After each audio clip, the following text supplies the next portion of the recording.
Hello everyone. I'm gonna start on chapter 6.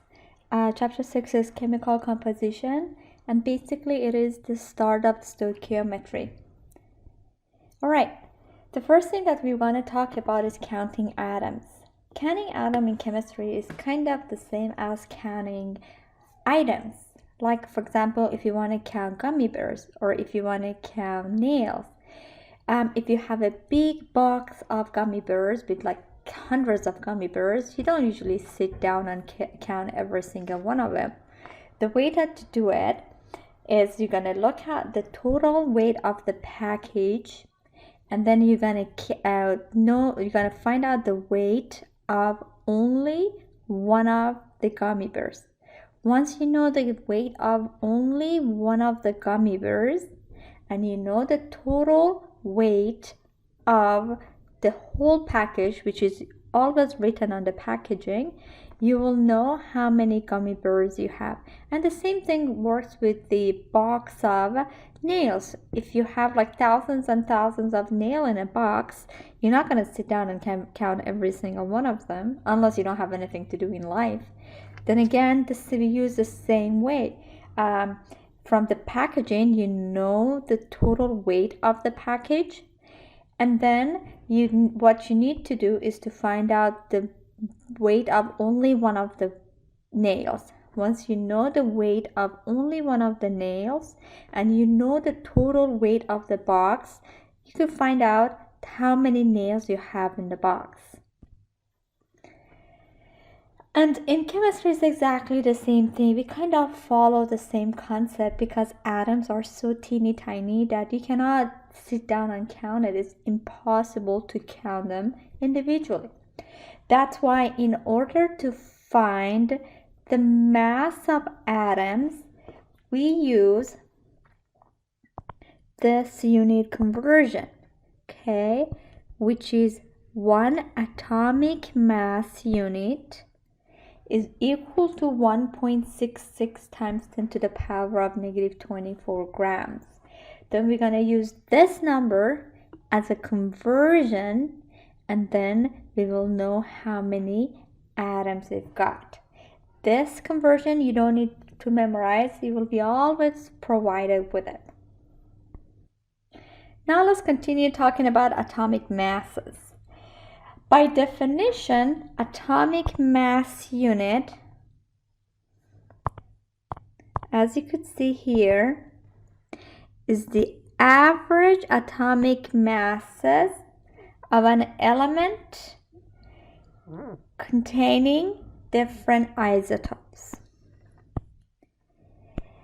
We've talked about this a little bit in class. If you recall, like about a month ago, when we were talking about mass numbers and atomic numbers, if you look, for example, chlorine, okay, its atomic number is 17, whereas its mass number is about 35 let's round it up for now, 45. That's from the periodic table. This is your atomic number, and that's your mass number. Again, I'm sorry, I don't know why this pen skips, but it skips. Then as you could see, unlike atomic number, which is the same as the number of protons, mass numbers are not whole numbers. They all come in decimals, okay? It's always point something. And that's due to the fact that each of these elements that you see in the periodic table come with different forms of isotopes. Going back to our examples of chlorine, the isotopes for chlorine is 35 and 37, okay? Then for chlorine, okay, then it's 35 and 37, okay? Whereas its atomic number stays the same. Then as you could see, and by definition, isotopes are atoms of the same element with the same atomic number or number of protons, but different mass numbers. Then this is the example for chlorine. And because each of the elements on the periodic table come in forms of isotopes, that's why the mass number comes in decimal. And the one isotopes that's the most abundant is the one that we see for the first part of the number.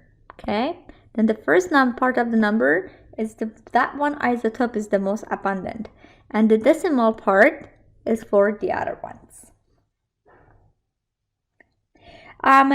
If you look at this example, for example, the for sulfur has 3 isotopes, 32, 33, and 34. The atomic number for sulfur is 16. Then for all of these, as you could see, the atomic number stays the same. It is the mass number that changes. And if you look at this number, okay, which is the percent abundancy, then sulfur 32 is the one that's the most abundant. And if you go and look at the periodic table, which I'm going to show you right now, give me 1 second please. Okay. If you look at any periodic table for sulfur, okay, then if you look at sulfur, I'm looking at the periodic table that I gave you all in class. Okay, it's 16 and its mass number is 32.066. Okay, then if you look here, that 32, look here, it's right here is the one that's the most abundance, and the rest is for the other two. Okay, now let's do a problem. Let's talk about atomic mass unit definition, and we will do a problem. Then by definition, atomic mass unit is 1/12 of carbon 12, or 1 atoms of carbon is 12 atomic mass unit, or 1 atom of any element, nitrogen, okay, is 14. Let me skip again. It's 14.0067 atomic mass unit. Let's do one more. 1 atoms of let's say iodine, okay, is 126.904 atomic mass unit. These numbers are from your periodic table. Then if you look at the periodic table and look at the mass numbers, that's where these numbers are coming from. Then by definition of atomic mass unit, 1 atomic mass unit of any element is equal to its mass number, and the unit for atomic mass unit is AMU, which is the same, AMU, or atomic mass unit. Okay, if you want to be more accurate for carbon, 1 atom of carbon, it's exactly 12.011 atomic mass unit, just to be more accurate. Then again, these numbers, we get it off of the periodic table. Now, let's do a problem.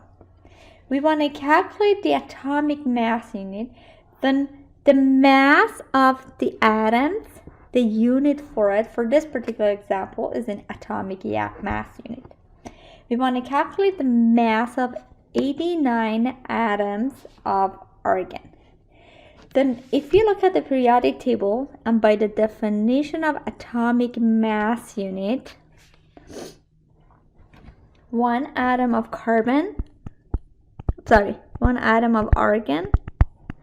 from the periodic table is, argon is 39.948 atomic mass unit. Okay. Then what we want to do, we're going to set up an equation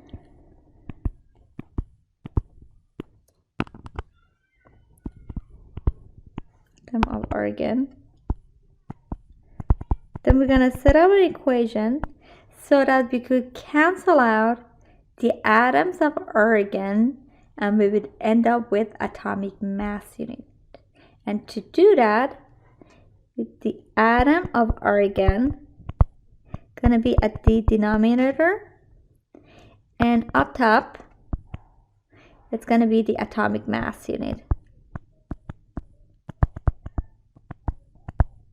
Okay, basically we're gonna use the definition of atomic mass unit as our conversion equation.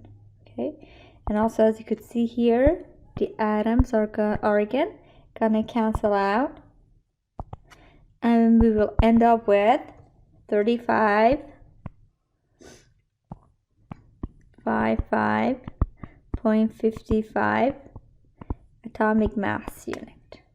Now we have to take care of the sigfig. The sigfig here is 2, and here is 1, 2, 3, 4, 5. Okay, this is not a constant, that's why it's part of the sigfig. Then 2 sigfig, let me write it down. Okay, then 2 sigfig, and here is 5 sigfig. Okay, between 2 and 5 we choose 2. That's where your vertical dotted line gonna go, and you will write the rounded number, which is equal to 3600 atomic mass unit. Okay,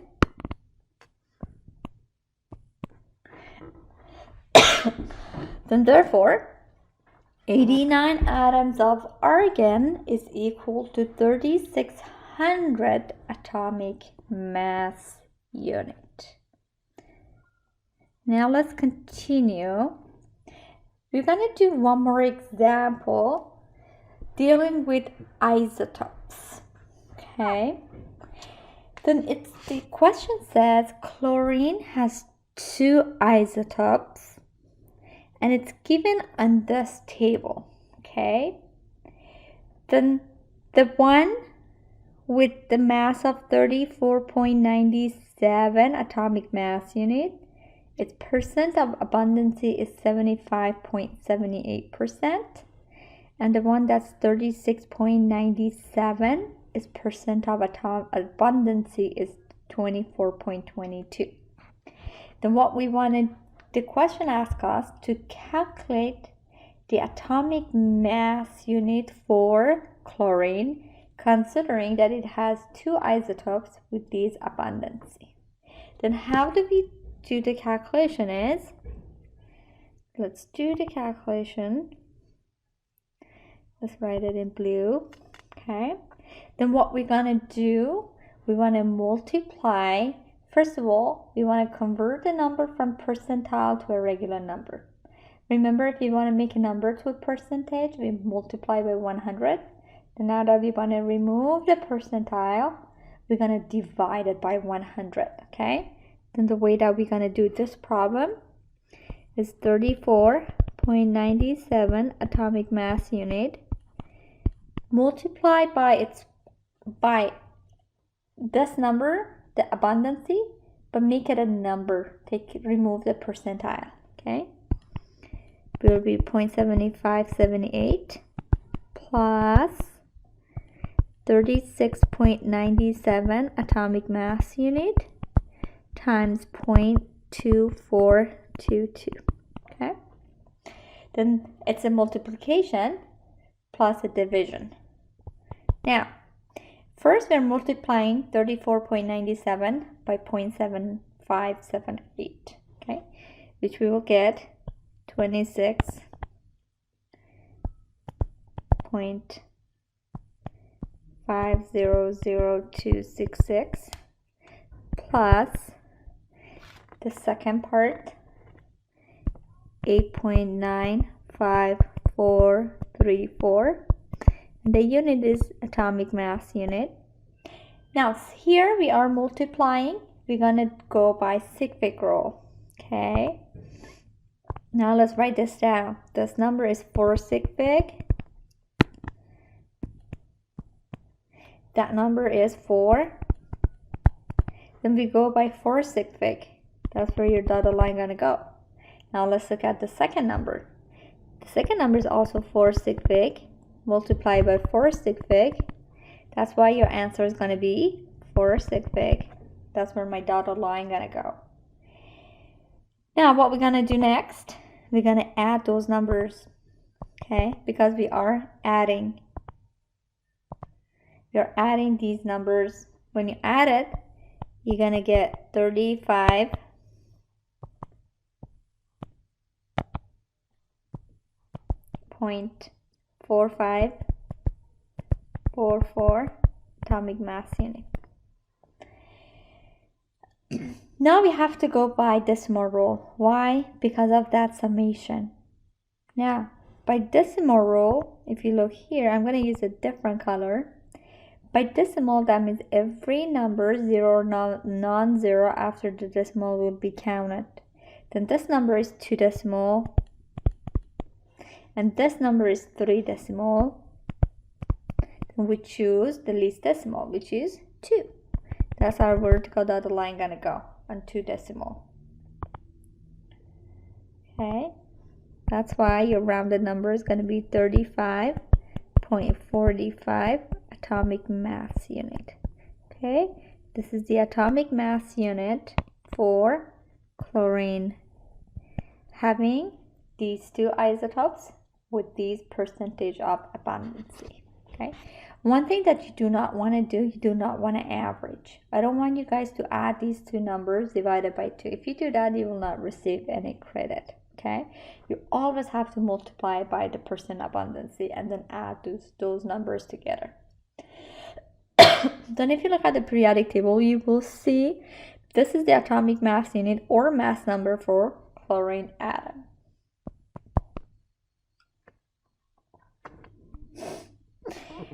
Now the next concept, which is a really important concept, and as I told you guys, this chapter is the start of stoichiometry, is to talk about moles.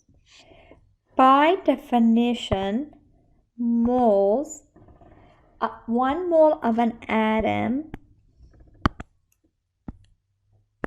is equal to the number of atoms in exactly 12 grams of carbon-12. Okay, that's the definition of mole. Okay, the 1 mole of an atom is equal to exactly 12 grams of pure carbon-12. Why we say pure carbon? Because carbon also comes in different isotopes. If we talk about the one that's the most abundant. Now, that's another thing that we have to know. Then 1 mole of anything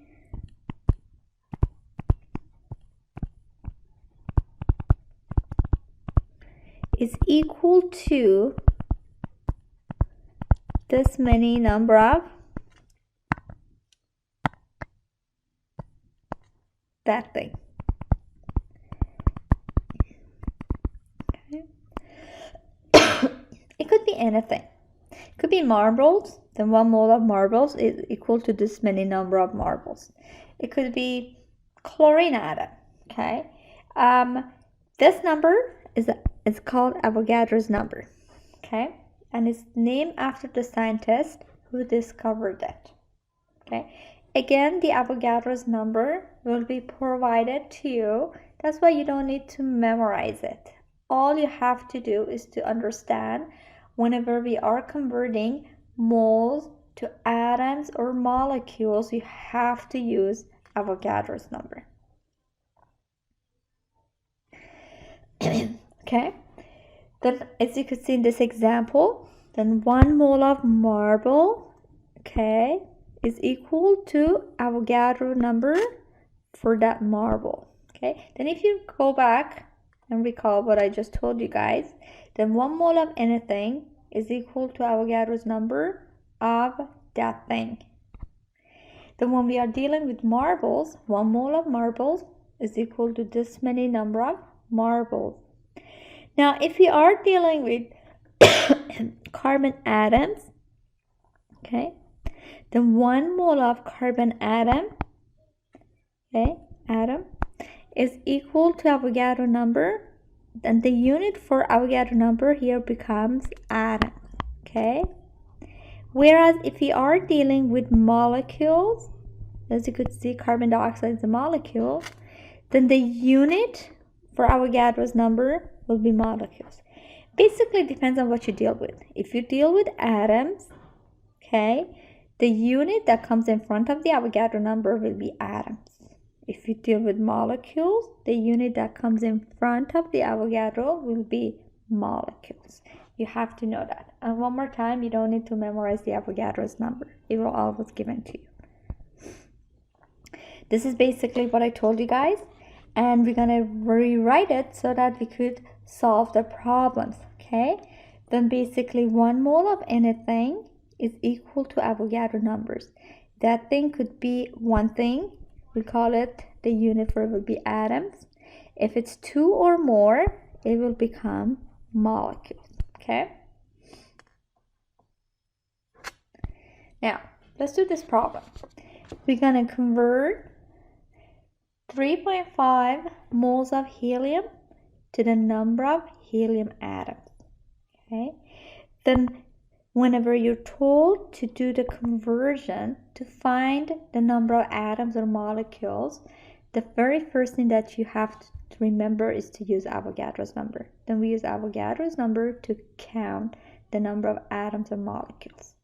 Now, based on the definition of Avogadro's number, okay, 1 mole of helium is equal to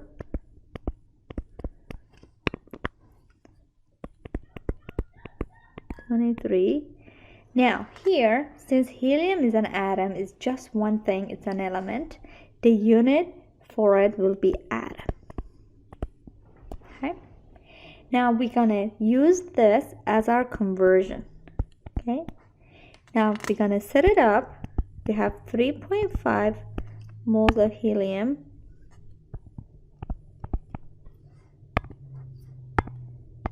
Mole of, sorry about that. Mole of helium.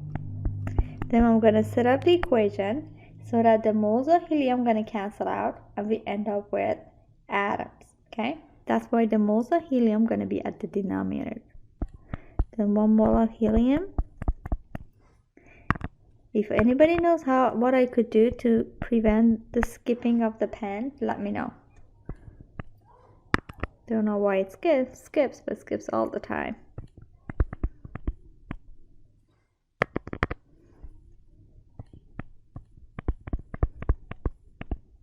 Okay.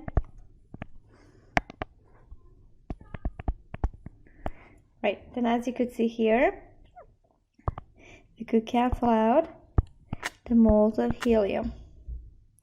And when I cancel out the moles of helium, what we're going to do, we're going to multiply 3.5 by Avogadro's number, and it will end up with 2.1077 times 10 to the power of 24 atoms of helium. Okay, now we have to take care of the sig fig. Avogadro's number is a constant number. We don't consider it for sig fig. We're going to only look at the given number. It's 2 sig fig. Okay, 2 sig fig. That's why your answer has to be 2 sig fig.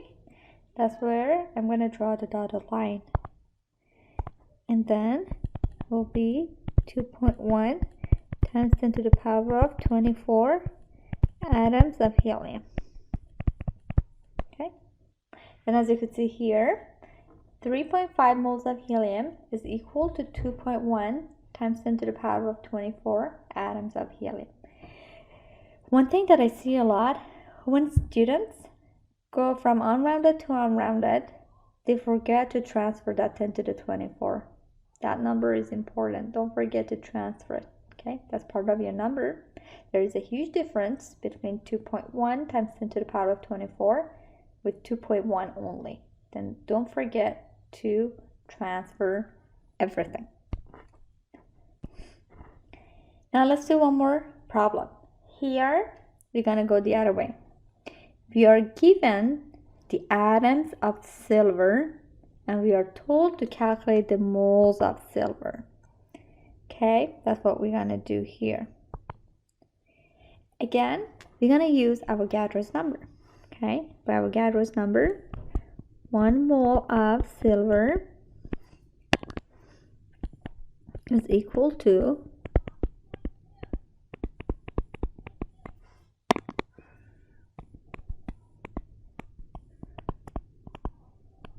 okay, we're going to use this as conversion. Okay, then we have 1.1 times 10 to the power of 22 atoms of silver. Then I'm going to set up my equation so that in a way that I could cancel the atoms of silver and I end up with moles of silver. Okay,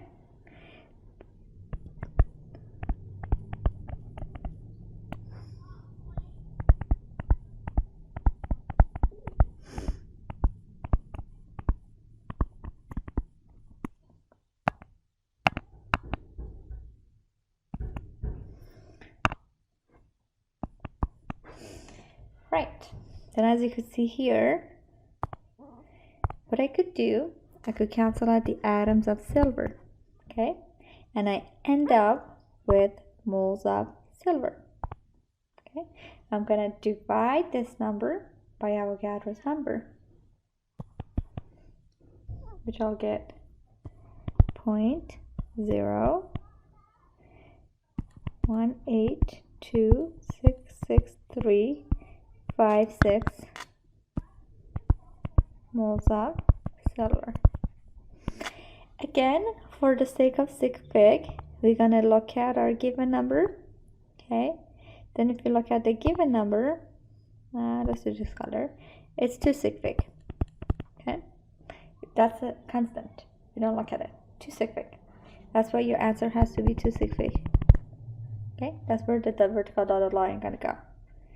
And then we're gonna write down the rounded number, which is equal to 0.018 moles of silver atom. Okay, that's the answer.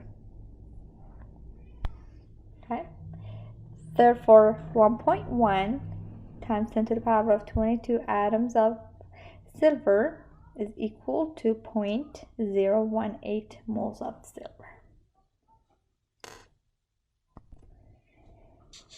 Well, no problem.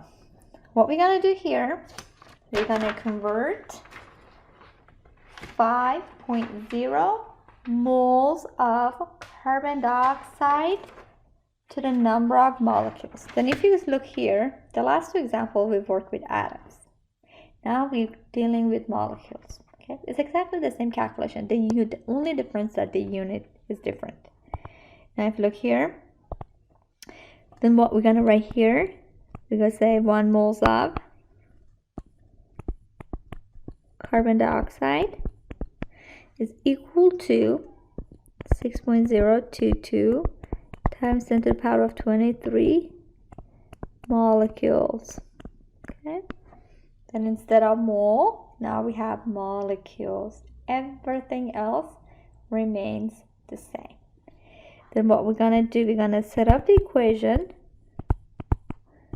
so that the moles of carbon dioxide gonna cancel out, and I'm gonna end up with molecules. Okay, then 1 mole of carbon dioxide is equal to 23 molecules.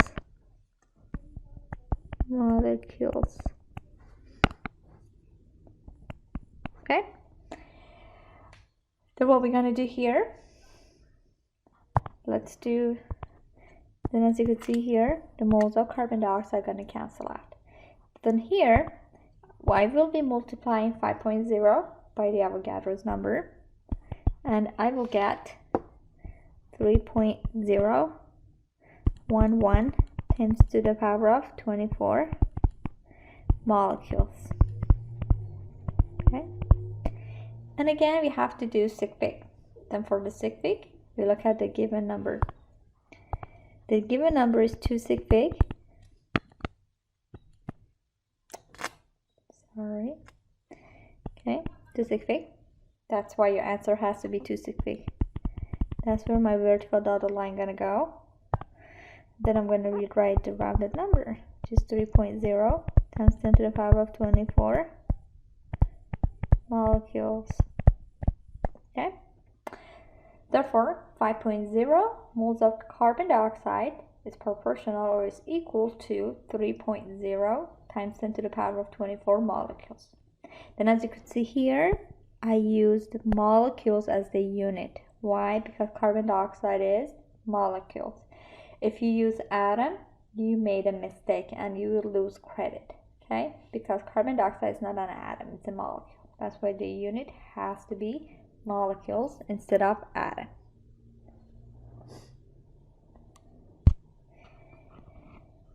Now, what's the difference between molar mass and atomic mass? Okay, it's the same number. Then if you look at your periodic table, okay, it's exactly the same number. Okay, if you are looking at carbon, for example, it's 12.011, but the definition and the unit for it is different. Then when we are talking about atomic mass unit, it's 1/12 of carbon 12. Okay, then atomic mass unit, okay, it's 1/12 of carbon 12. That's what it is, okay, by definition. And the unit for atomic mass unit is atomic mass unit. Whereas for molar mass, okay, by definition is equal 1 mole of an atom. Okay, let's talk about carbon. Okay, when we are talking about carbon and when we are dealing with atomic mass unit, 1 atom of carbon is equal to 12.011 atomic mass unit. Okay, that's the definition of atomic mass unit.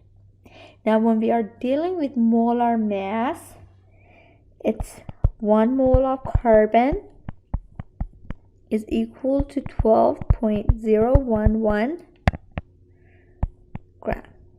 Okay, that's the difference between atomic mass unit and molar mass. And also, unit-wise, the atomic mass unit, the unit is atomic mass unit. The molar mass, the unit is gram per mole. Okay.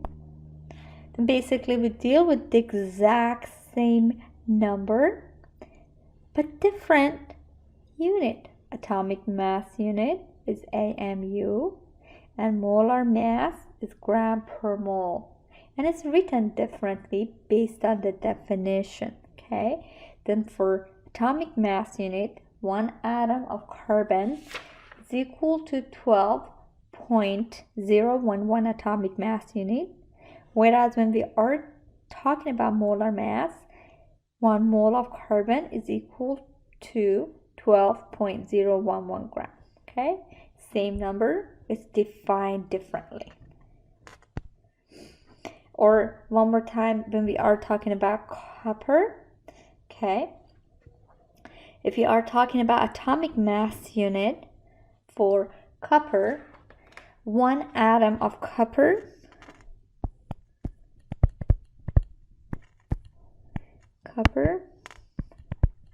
is equal to 63.55 atomic mass unit, as you could see here. And that's in terms of atomic mass unit. Whereas for molar mass, 1 mole of copper is equal to 63.55 grams. Okay, and that's by molar mass definition. Okay. Then as you could see, molar mass. Then as you could see, the same number, it's defined differently. That's why the unit for it is different. Then always pay attention if we are talking about molar mass or atomic mass unit. Okay. Also, the unit for molar mass, as you could see here, is gram per mole. Okay.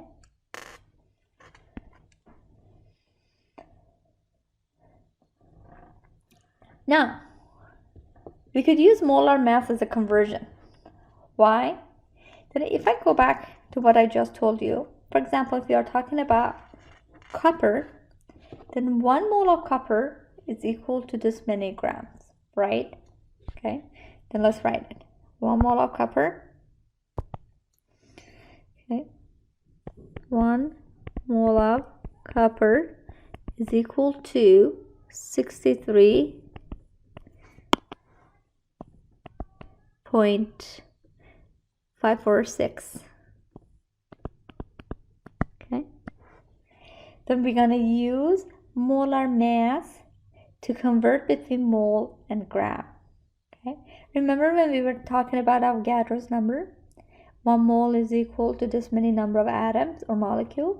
We used it to convert between moles and atoms and molecules.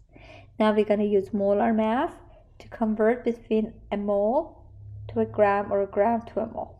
Okay, then molar mass could be a conversion factor. Okay, here is the molar mass for different elements like sulfur. Okay, then as you could see here, then 1 mole of sulfur by definition is equal to this many grams. That's off of the periodic table.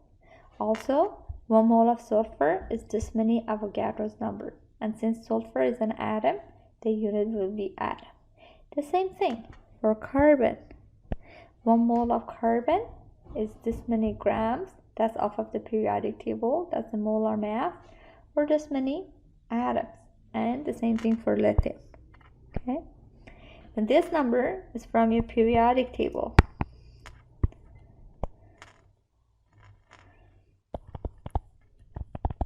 Periodic table. Okay, molar mass. That's your molar mass or mass number. Okay, and here, this part, is the Avogadro's number. I'm going to call it as A number. Okay, then you could easily convert grams to atoms, but what you have to do, you always have to go to the number of moles. Then we could convert between atoms, between molecules, between different elements, but you have to go to the number of moles. Once you go to the number of moles, you could go from grams to atoms. Okay, then whenever you want to convert the mass of sulfur to the atoms of sulfur, you always have to go to the number of moles and then go from there, or vice versa. Right, let's do these problems. You want to calculate the molar mass of iron 2 sulfate. We know how to figure out the molar mass for individual element, but what about in molecules? Okay, if you want to calculate the molar mass of iron 2 sulfate, okay,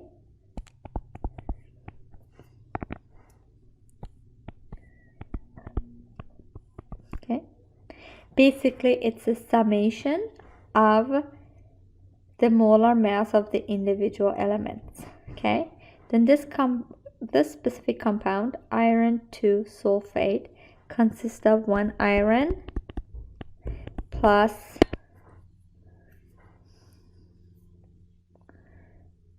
1 sulfur and 4 oxygen. Okay, not this is not 4D, it's 4 oxygen. Write it like that so that you won't make a mistake. 4 oxygen.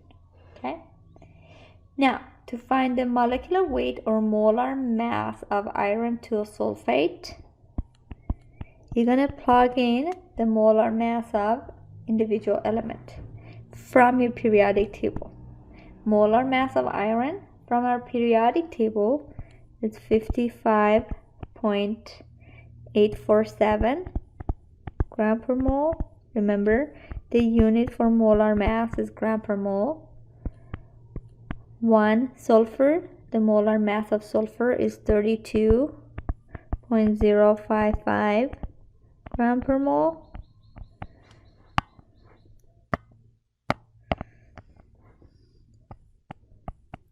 And the molar mass of oxygen is 15.9994 gram per mole. Okay.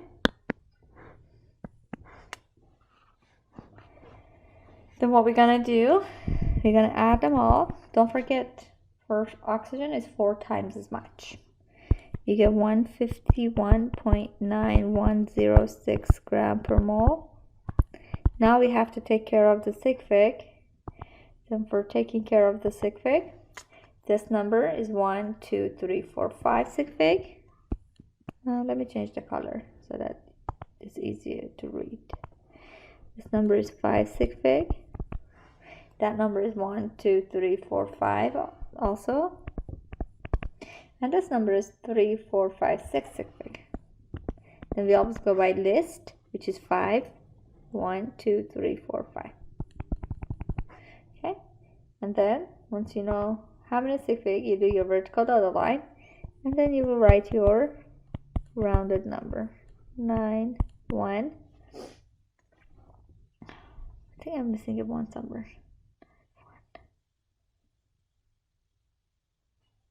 Okay, no, it's okay. 1, 3, 4, 5. Oh yeah, 1 gram per mole. Okay. Right. What I did here actually was wrong. I went by sig fig. Okay. You should not go by sig fig. You should go by decimal, because I'm adding. I made a mistake. Then these are all wrong. Okay. Then it should not be 5 sig fig. We go by decimal. It should be 3 decimal. Okay. Here should not be 5 sig fig. I'm adding. It's decimal. 3 decimal. And right here, same thing. We go by decimal, which is 4 decimal.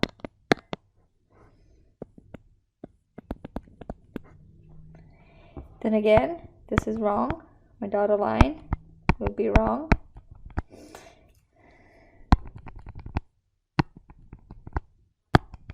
Okay. Okay, let me 99106. Okay. Now for decimal, because we are adding, it's 3, 3, 4. We go by 3. 3 decimal is right here. Okay. That's why your rounded number is going to be 151.911 gram per mole. Okay.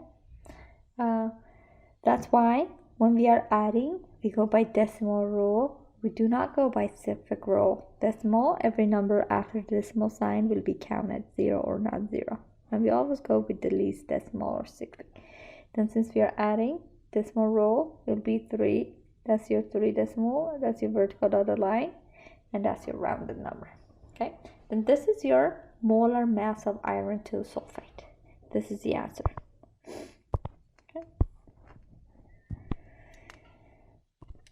Alright, let's do one more.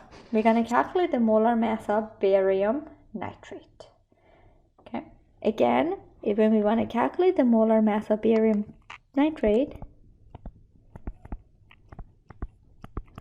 okay, then this compound consists of 1 barium, 2 nitrogen, okay, 1 nitrogen from here, and since it's in parentheses 2, that means that 2 applies to nitrogen. Okay, 2 nitrogen and 6 oxygen. Why 6? Because 3 times 2 is 6. Now, in order to find out the molar mass of barium nitrate, we have to plug in the molar mass of individual elements in this formula. Okay, from the periodic table, the molar mass of barium is 137.327 gram per mole plus 2 nitrogen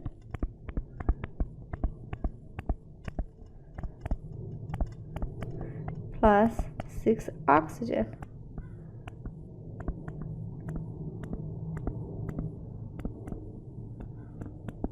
Okay.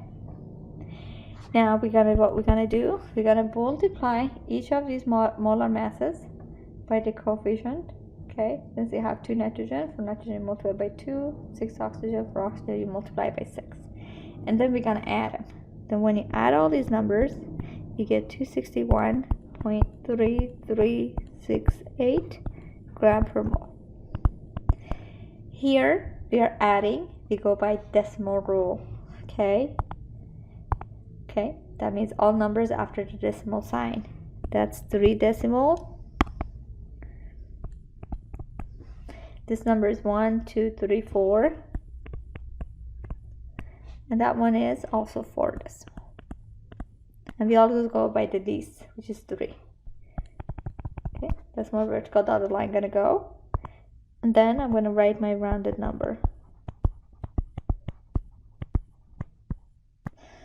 Okay, the number coming right after the dotted line is 8. Okay, that's why you round up 6 by 1. It will become 7.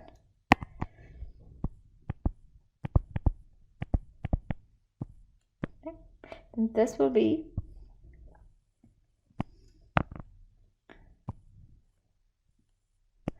the molar mass of barium nitrate, okay, which is equal to 261.337 gram per mole. Don't forget the unit, don't forget the dotted line, don't forget to show the unrounded rounded number. This part, that 344, is for the purpose of teaching. You don't need to show it. Now we're going to convert mass to mole. Okay, then we convert from mass to mole or mole to mass using the molar mass. Okay, the definition of molar mass. If you look at the periodic table, the molar mass for lithium is equal to 6.941 gram per mole. Okay, you could convert that to the definition of molar mass, which means 1 mole of lithium is equal to 6.941 gram. Okay, then you're going to use the molar mass definition to convert the moles of lithium to its mass, or vice versa. Now we're going to do these problems. Okay, and first, in this specific problem, we're going to convert the moles of aspirin.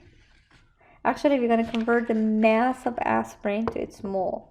Okay, then we have 100 grams of aspirin. You want to calculate how many mole it has. Then in order to convert the mass of aspirin to its number of mole, we have to use the molar mass of aspirin. Okay, then it's C9H8O4. Okay, then aspirin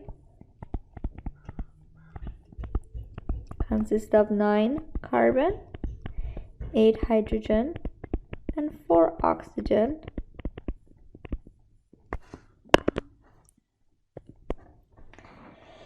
Okay, which is equal to 9. The molar mass of carbon is 12.011.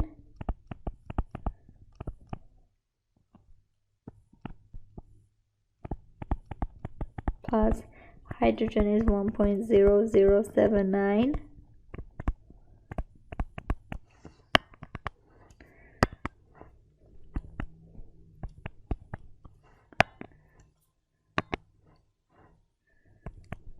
Plus oxygen is 15.9994.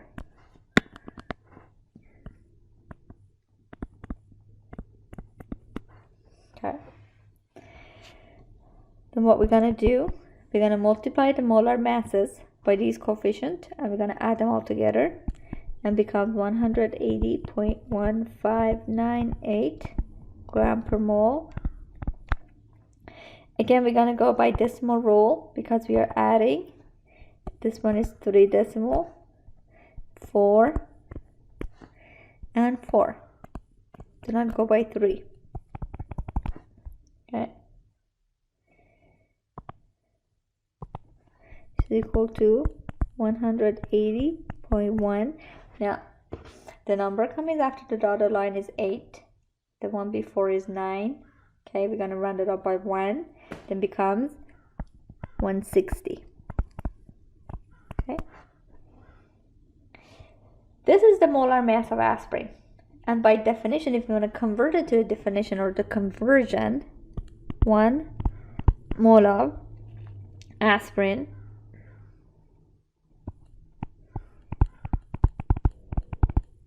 is equal to 180.160 grams. That's the definition. Then I'm going to use this definition to convert the mass of aspirin to its mole. Okay. Therefore, 100 grams of aspirin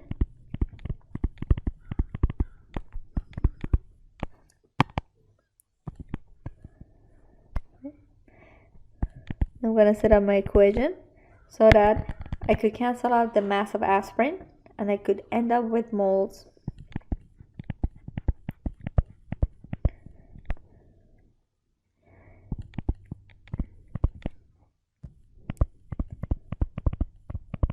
Okay. And as you could see, you could easily cancel out the mass or the grams of aspirin. And once you do that, you're going to divide 100 by 180.160. And if you do that, you get 0.5555062 moles of aspirin. Now you have to take care of the sig fig. For sig fig, this one is 3 sig fig. Why 3? Look at that dotted decimal. Okay, look at the decimal. Makes this to be 3 sig fig. And this number is 6. Between 3 and 6, you go by list, which is 3. And then you're going to put your rounded number.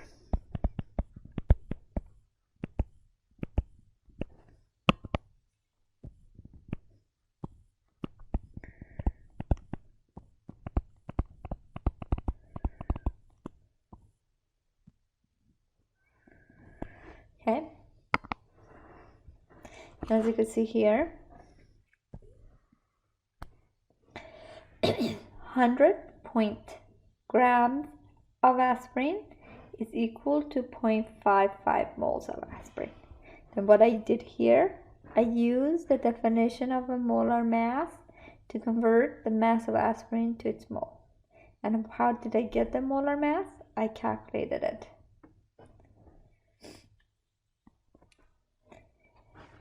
Now let's do next one. I'm going to calculate the number of moles of sulfur in this many grams of sulfur. To do that calculation, I'm going to use the molar mass of sulfur. Okay, then if you look at your periodic table, 1 moles of sulfur is equal to 32.066 grams. Grams of sulfur. Okay, this is basically with the molar mass of sulfur. Okay, if you look at the periodic table where the sulfur is, okay, it's 32.066. And I use that as a conversion between the mole and the mass. Okay, then what I'm going to do, I'm going to convert the mass of sulfur to its mole. Okay, to do that, I'm going to set up this equation so that I could cancel out the mass of sulfur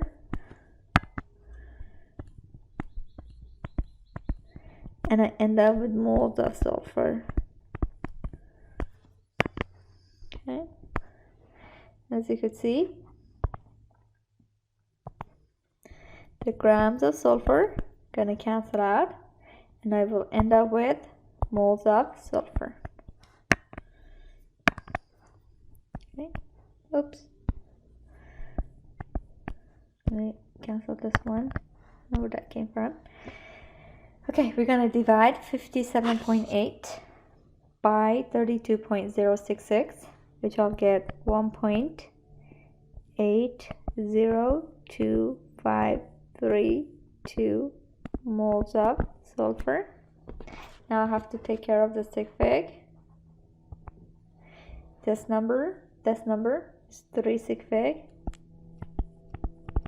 That number is 345. Between 3 and 5, we choose 3, at least one. Okay.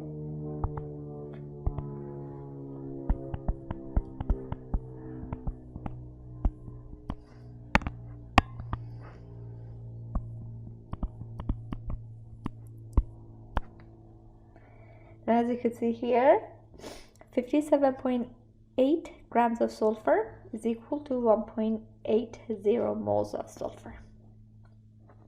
Then as I told you guys, like previous examples, I use the molar mass of sulfur to convert the mass of sulfur to its mole.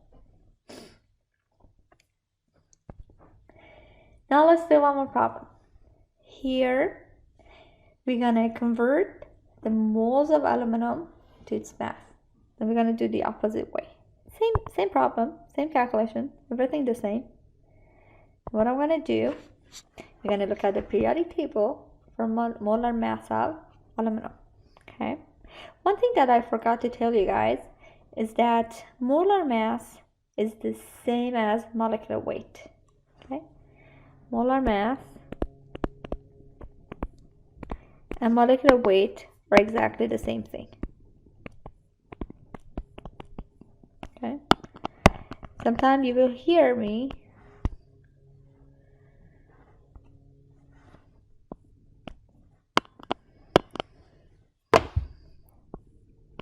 this is becoming very annoying. I don't know what to do. If anybody knows, please let me know.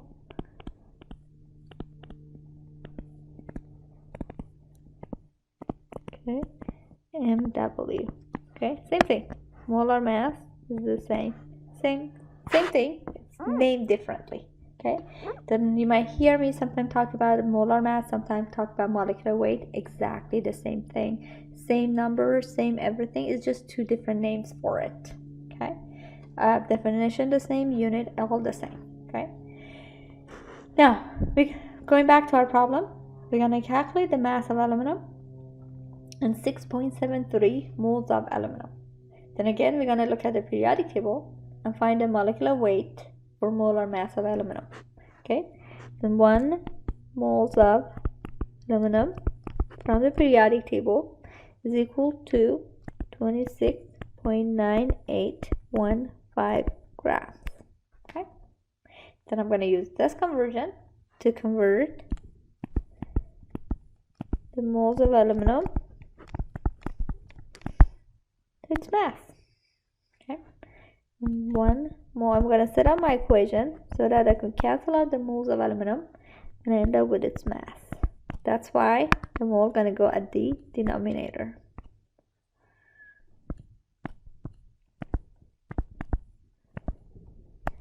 Okay, and as you can see, I can easily cancel out the moles of aluminum.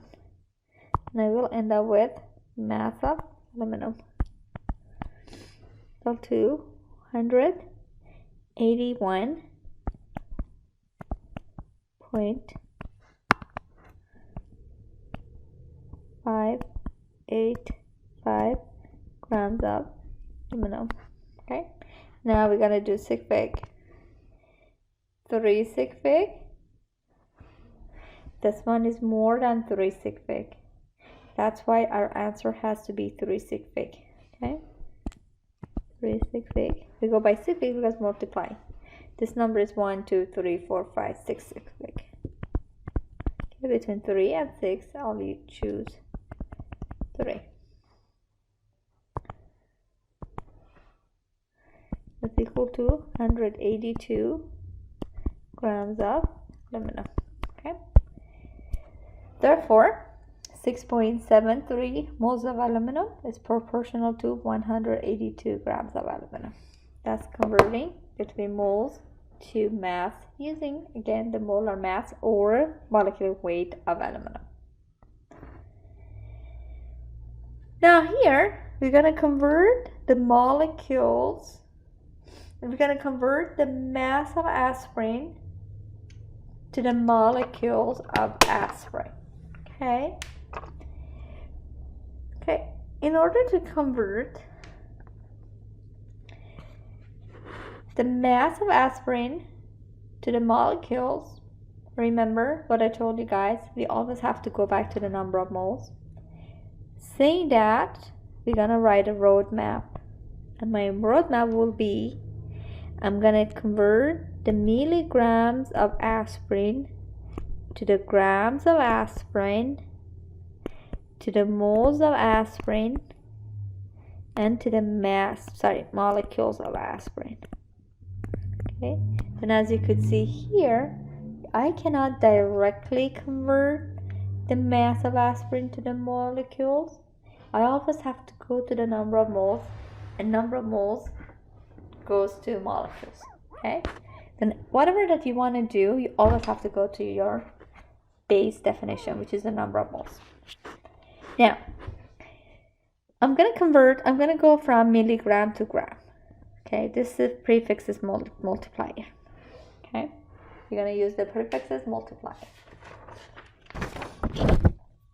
From grams, to convert grams to moles, okay, I'm going to use the molecular weight or the molar mass of aspirin.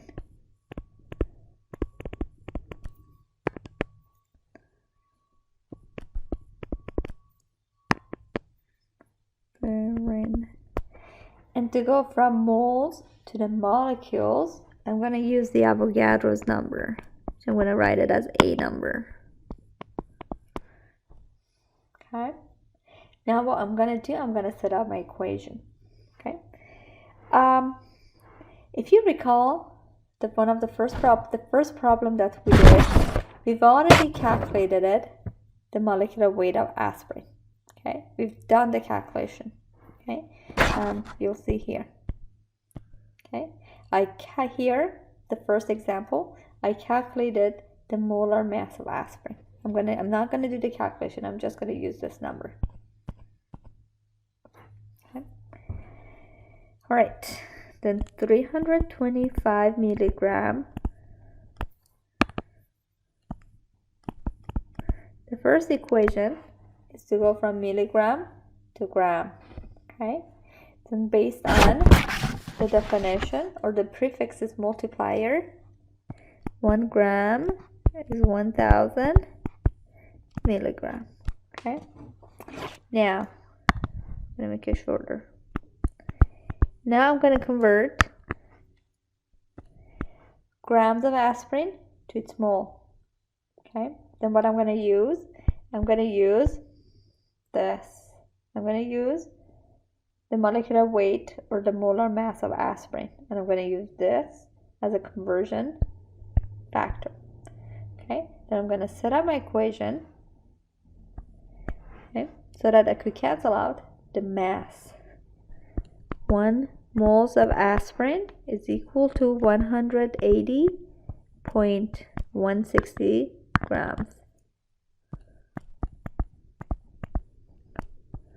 of aspirin. Okay. Now, next one, I'm going to convert the moles of aspirin to the molecules. I'm going to use Avogadro's number.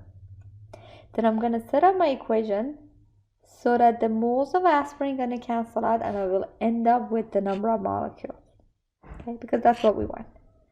You see the moles of aspirin here up here?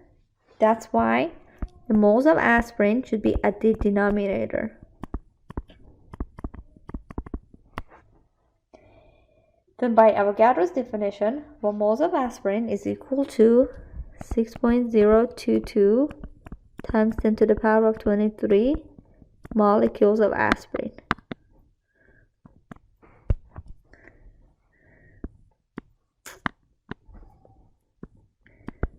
Molecule. Okay. Then as you could see here,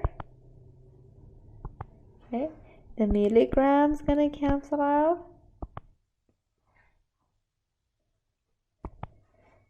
The grams gonna cancel out. The moles of aspirin gonna cancel out. And I will end up with molecules.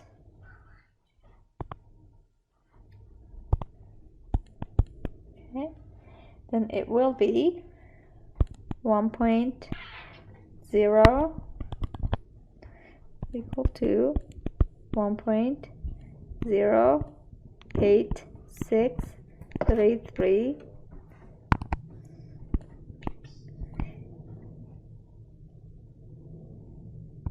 992 times 10 to the power of 21 molecules of aspirin. Okay, now we have to take care of the sig fig. For sig fig, this is 3 sig fig, and that number, that's a conversion, it's insignificant. That number is 3456 sig fig, and that's also a constant. Then between 3 and 6 we go by 3. Okay, and then we're gonna write the rounded number, 1.09 times 10 to the power of 21 molecule of aspirin. Okay, then this is how many molecules of aspirin we've got. Okay, then just to review one more time what I did, I converted the milligrams of aspirin to its molecules. Then I'm going to do my roadmap. I'm going to go from milligrams to grams to moles to molecules. Then to go from milligrams to grams, we use the prefix multiplier. Now to go from grams to mole, I use the molar mass of aspirin that I calculated it on example 1. And to go from moles to molecules, I use Avogadro's number. Okay, then I set up my equation, the first equation, so that I could go from grams to milligrams. And I set it up so that the milligrams gonna cancel out. And then the second equation, I set it up so that the grams will be cancel out. I end up with moles. And last one, the moles gonna cancel out, and I end up with molecules. Okay, and this will be the answer. Okay, then 325 milligrams of aspirin is equal to 1.09 times 10 to the power of 21 molecules of aspirin. Okay, now let's use chemical formula as a conversion factor. If you look at carbon dioxide molecules, by the definition of chemical formula, as you could see here, one carbon dioxide molecule consists of one carbon atom and 2 oxygen atoms. Okay? Or, in another word, 1 mole of carbon dioxide is proportional to 1 mole of carbon and 2 moles of oxygen, as you could see here. That's using the chemical formula as a conversion factor. That means if you were given the moles of carbon dioxide, you could easily convert that to the moles of carbon using the chemical formula. Let's do this problem. Then what we're going to do here, in this specific problem, you want to convert the moles of calcium carbonate to the moles of oxygen. Then by chemical formula, we know that 1 mole of calcium carbonate is proportional to 1 mole of calcium, 1 mole of carbon, and 1 mole of oxygen, right? Sorry, 3 moles of oxygen. Okay, look at the chemical formula. Then 1 mole of calcium carbonate is proportional to 1 moles of calcium, 1 mole of carbon, and 3 moles of oxygen. Then the question asks us to convert the moles of calcium carbonate to the moles of oxygen, which means this is the conversion that we need. Okay? Then this will be our conversion factor. Therefore, I'm going to set up my equation so that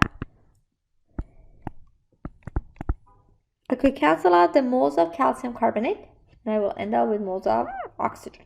Okay, 1 mole of calcium carbonate is proportional to 3 moles of oxygen. Okay, and as you can see here, the moles of calcium carbonate gonna get canceled out, and we will end up with moles of oxygen, which is 1.7 times 3, okay, which is 5.1 moles of oxygen. You don't need to do any sigfig or any dotted line, because the answer is already 2 sigfig. Look here, this is 2 sigfig. 1.7 is 2 sigfig. Okay, and these are just numbers. They have unlimited number of sigfig. They are not significant. Okay, and it's 1.7. Okay, 2 sigfig. The answer is 2 sigfig. You don't need to do dotted line. Then as you can see here,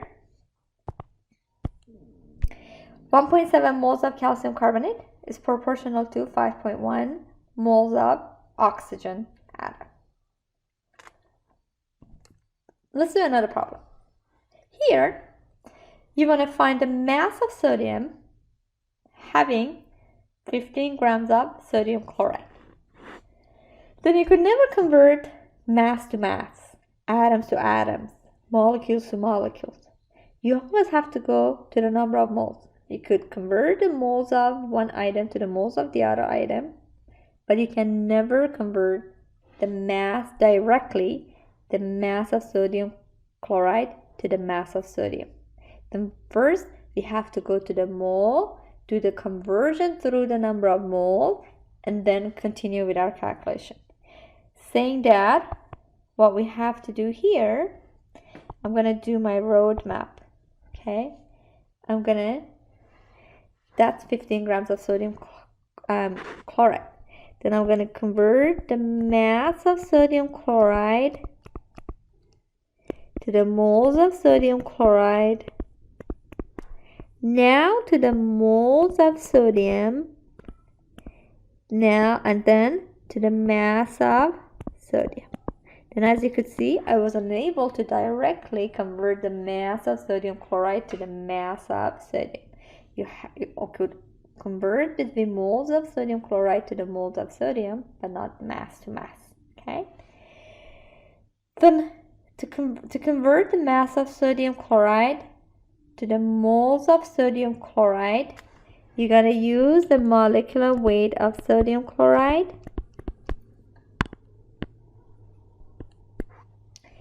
Convert the moles of sodium chloride to the moles of sodium. You're gonna use chemical formula, which I'm gonna abbreviate it as CF so that I don't have to write the whole thing down. Now converting the moles of sodium to the mass of sodium. Again, we're gonna use molar mass or molecular weight of sodium off of the periodic table. Okay, that's what we're gonna do.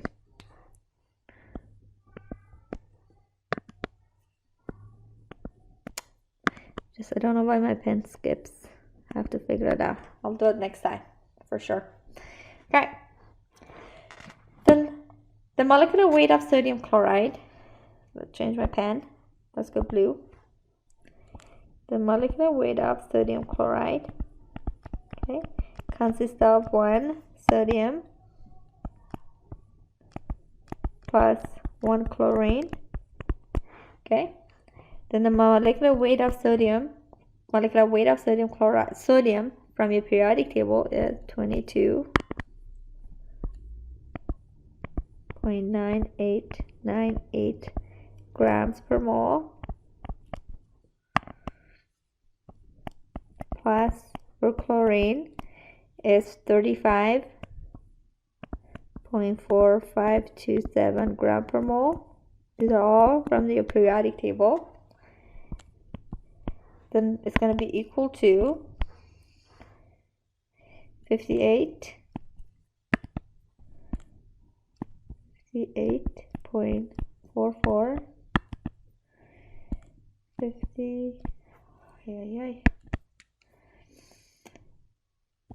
58.4425 gram per mole. Now for the sig fig, we are adding. That's 4 decimal. Your answer is 4 decimal. You don't need to do anything. Just leave it as is. Okay. Then based on the definition of molar mass or molecular weight, 1 mole of sodium chloride is equal to 58.4425 grams. Okay. Now I'm gonna set up my equation. Let's set up our equation. Then it's 15 grams of sodium chloride. The first equation is to convert the mass of sodium chloride to the mole. And we will use the molecular weight of sodium chloride, which is 58.4425. So by definition,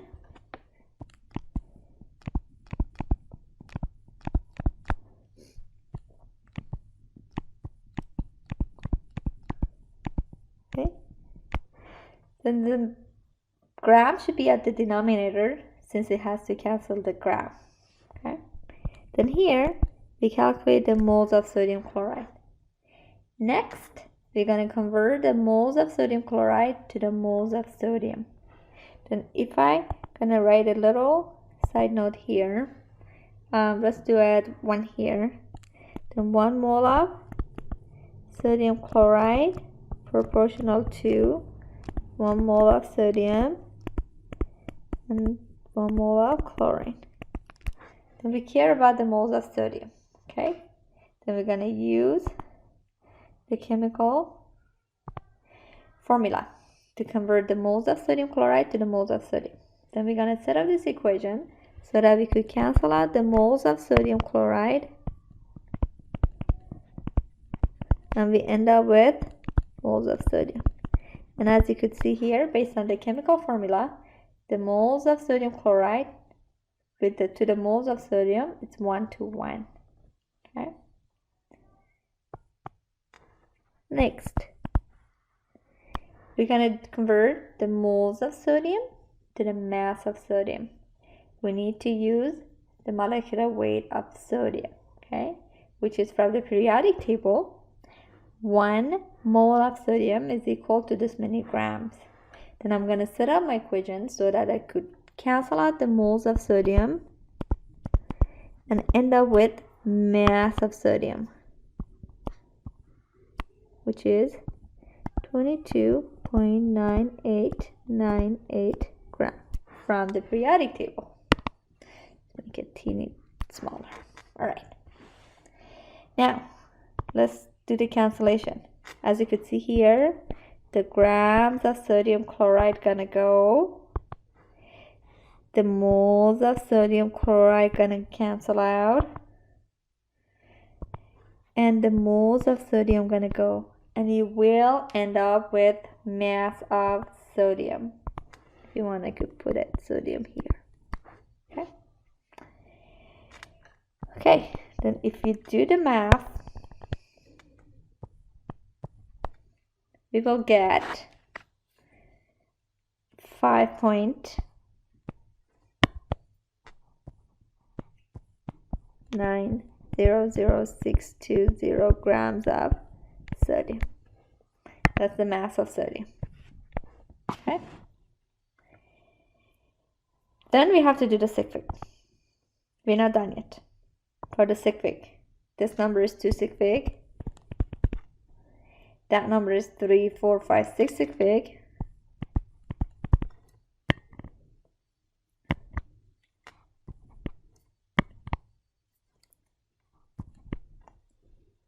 And that number is 1, 2, 3, 4, 5, 6, 6, 6, 6.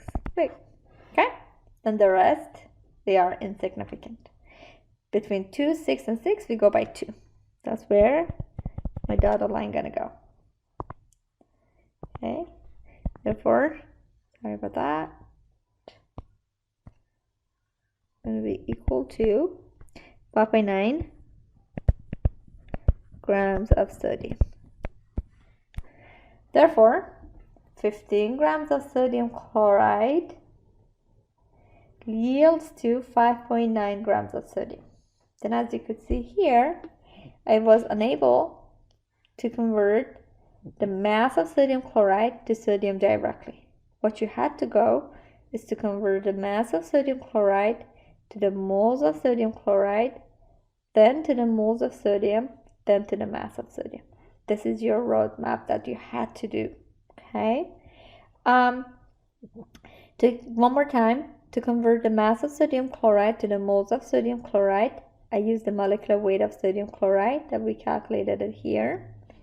To convert the moles of sodium chloride to the moles of sodium, I use chemical formula, which, as you could see, by chemical formula for sodium chloride, 1 mole of sodium proportional to 1 mole of chlorine. Okay, I don't care about chlorine because that's not the part that is in question. I care what we are looking for is for sodium. And as you could see, 1 mole of sodium chloride is equal to 1 mole of sodium, which I put it here. The last thing is to convert the moles of sodium to its mass, because mass is the one that we are looking for, and we use the molecular weight of sodium from the periodic table. And by definition, 1 mole of sodium is equal to this many grams of sodium of the periodic table. Then when you do the calculations, then you get this number. Then you have to take care of the sig fig. 2 sig fig here is the least. That's why you do the dotted line and you run the number going to be 5.9 grams of sodium. This is as complicated as it gets. And if you could do that, you should not have any problem doing anything at all. It should be straightforward. Let's do one more. Okay, this is one more extra step. Here, you're going to convert the grams of carbon tetrachloride to the atoms of chlorine. Again, you cannot directly convert the mass to atoms. You always have to go to the number of moles. And what we're going to do here, let's change the pen colors for it to be more fun. Let's go that. Okay. So what I have to do, let's do roadmap. I have to convert the mass of carbon tetrachloride, okay, to the moles of carbon tetrachloride.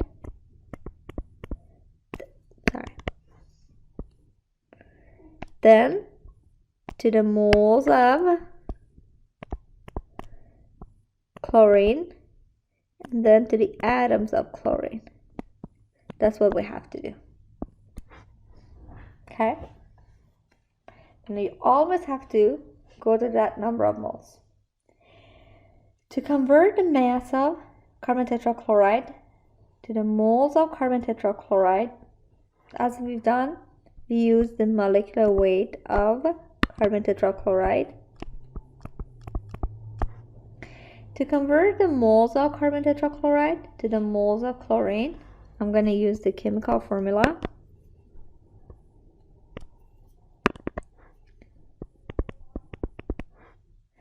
And to convert the moles of chlorine to the atoms of chlorine, I'm going to use the Avogadro number. Okay? Now, let's calculate the molecular weight of carbon tetrachloride. Okay? Which consists of 1 carbon, 4 chlorine. Carbon is 12.011 from the periodic table, and the molecular weight of chlorine is 35.4527. Okay. Then here, when we do the calculation, 0.8218 gram per mole. This is the molecular weight of carbon tetrachloride. Okay? Now we have to take care of the sig fig. We're not done yet. We're adding, we go by decimal rule. 3 decimal, and this one is 4. The answer has to be 3. That's where the dotted line gonna go. Okay? From that, get 153.822 gram per mole.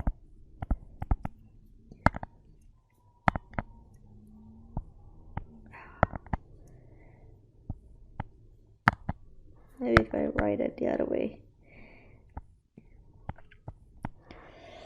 Okay.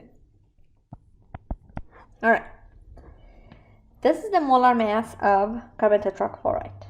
Okay, which we're gonna use it as a conversion. Now, let's set up our equations. 2.54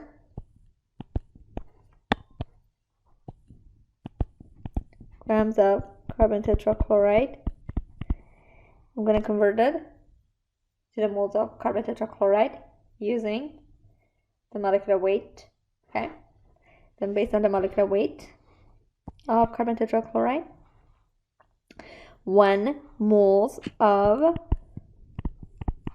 carbon tetrachloride is 153.822 grams. Okay, we're going to use the molecular weight to convert the mass of carbon tetrachloride to its mole. Next, we're going to convert the moles of carbon tetrachloride to the moles of chlorine. Okay, let's do a side note. Let's do orange. Okay, then I put it here. Then 1 mole of carbon tetrachloride, by the definition of chemical formula, is proportional to 1 mole of carbon and 4 moles of chlorine. Okay, we're going to use that. And this is what we need. That one and that one. Okay, then you're going to set up the equation so that the moles of carbon tetrachloride are going to go.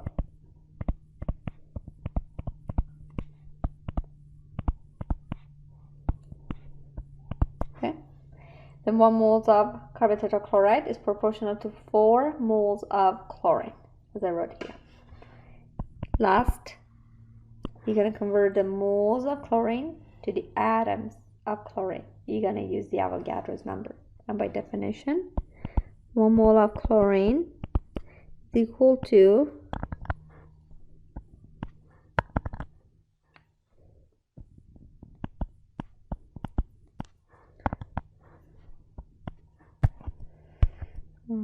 'make it smaller,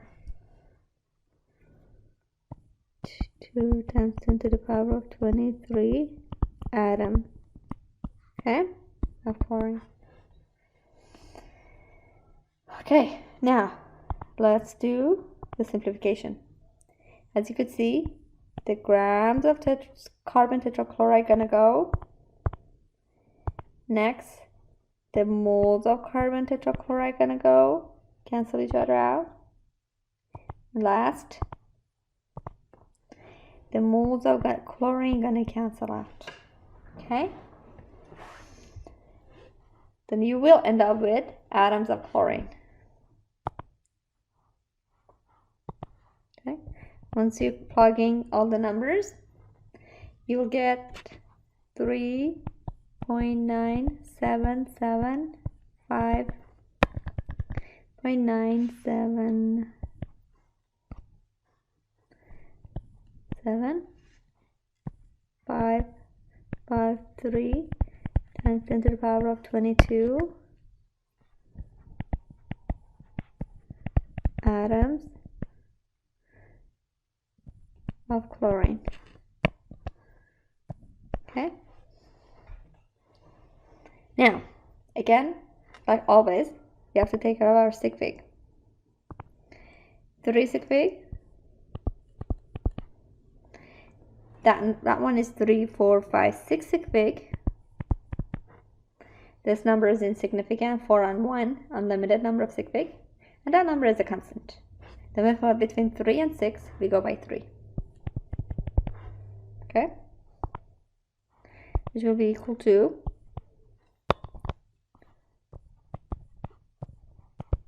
0.98 times 10 to the power of 22 atoms of chlorine.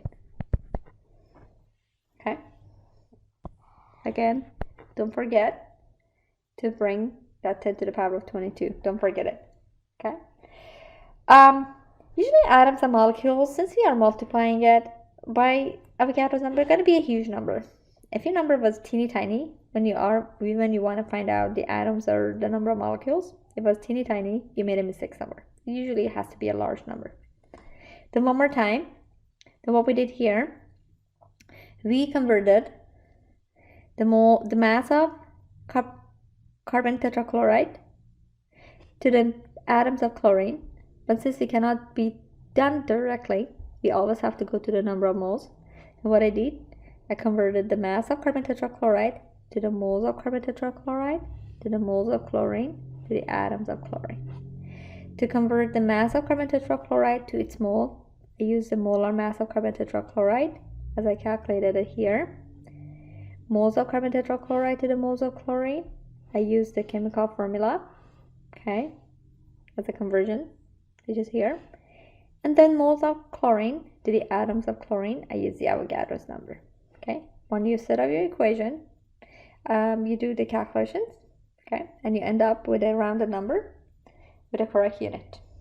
Okay, always you have to show the unrounded number. You have to show me that vertical dotted line. Okay, I have to see it all, as we've always talked about in class. One more example.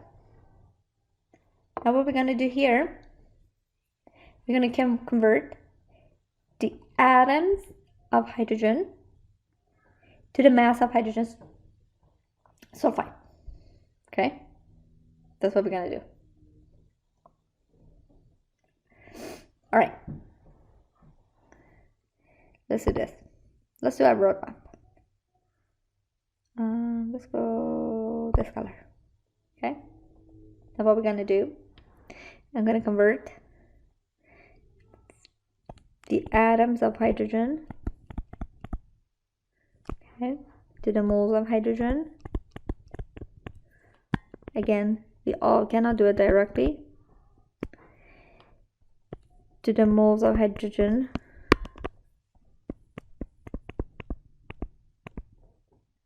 sulfide, then to the mass of hydrogen sulfide. Okay. To convert the atoms of hydrogen to the moles of hydrogen, we use the Avogadro number. Moles of hydrogen to the moles of hydrogen sulfide, we use the chemical formula. Moles of hydrogen sulfide to the mass of hydrogen sulfide, I use the molecular weight of hydrogen sulfide. Okay, then let's calculate the molecular weight of hydrogen sulfide.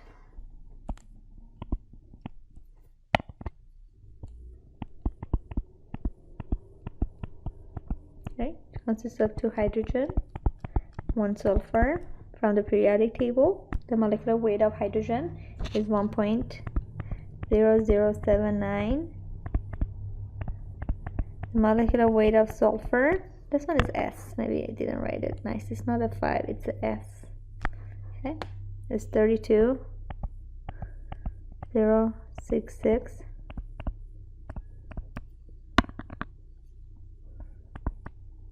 Okay, then you will get 34.082. Okay, this would be the molar mass of hydrogen sulfide. And if you look at the decimal, that number is 4, this number is 3, and the answer is already 3, so it's all taken care of. You don't need to do anything more. Now, let's set up our equation. Then 6.5 6.65 times 10 to the power of 23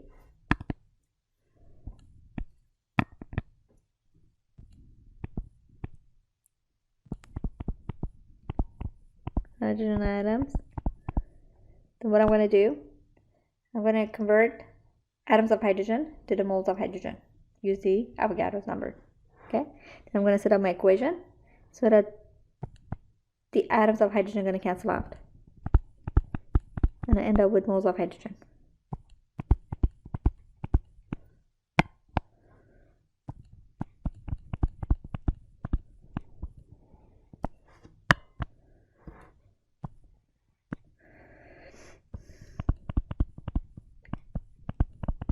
Okay. The second equation, I'm going to convert the moles of hydrogen to the moles of hydrogen sulfide. Then if I do a side map again, 1 moles of hydrogen sulfide proportional to 1 moles of sulfur and 2 moles of hydrogen. Okay, and this is the one that we want. What I'm going to do, I'm going to set up this equation so that I can cancel out the moles of hydrogen. Okay, then based on the chemical formula, 1 moles of hydrogen sulfide proportional to 2 moles of hydrogen atom. Okay, here because we want to cancel out the moles of hydrogen. And last, I'm going to convert the moles of hydrogen sulfide to the mass of hydrogen sulfide. I'm going to use the molecular mass or molecular weight of hydrogen sulfide that I calculated here. Then by definition, 1 moles of hydrogen sulfide is equal to 34.082 grams of hydrogen sulfide. Okay, then if let's do the simplification cancellation of units. The atoms of hydrogen gonna cancel out here. The moles of hydrogen gonna cancel out, and the moles of hydrogen sulfide is gonna cancel out. And as you could see, I will end up with mass of hydrogen sulfide. That's equal to 18.8181086.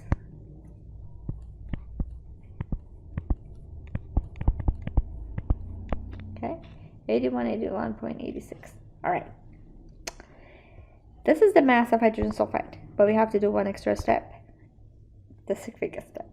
All right, let's look at the sig fig. This number is 3 sig fig.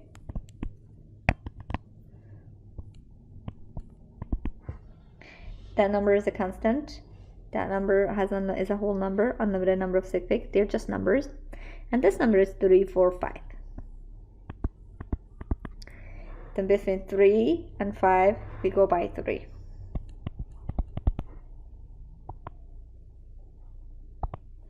Which is equal to 18.8 grams of hydrogen sulfide.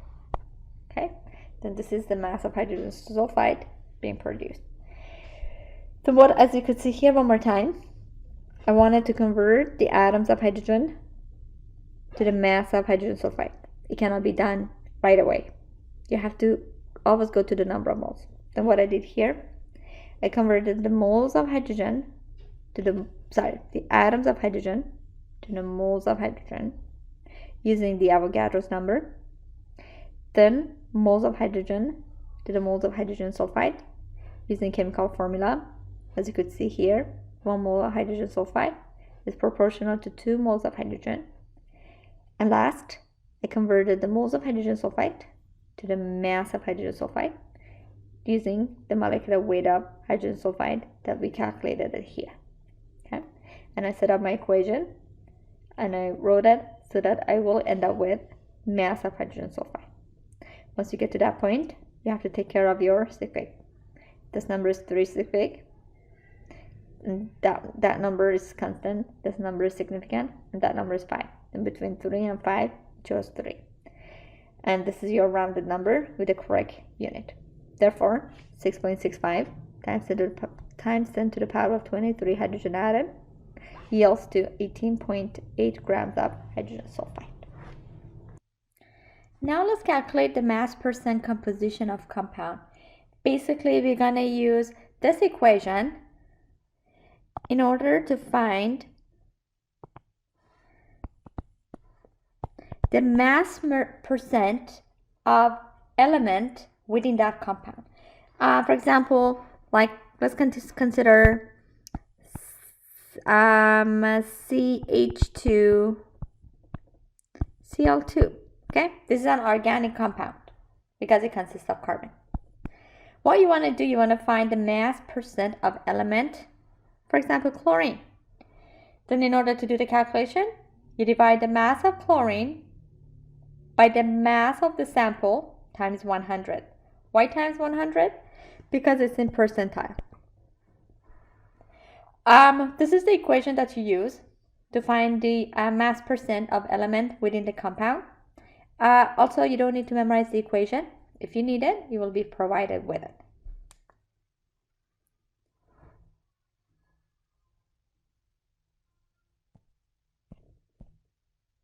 Okay. Okay. What we're gonna do? Let's do the first equation. First example. You have a sample of chromium that reacts with oxygen in the air, or it burns. Whenever you say you have a sample that is burning, that means oxygen is one of the reactant. Then if I am gonna write a balanced chemical reaction for this reaction, it will be chromium which reacts with the oxygen, okay, if it would have been burning, okay, and it produces chromium oxide, okay. But since chromium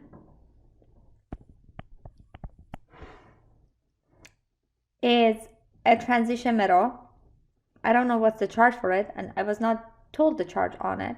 That's why here I put dx, okay?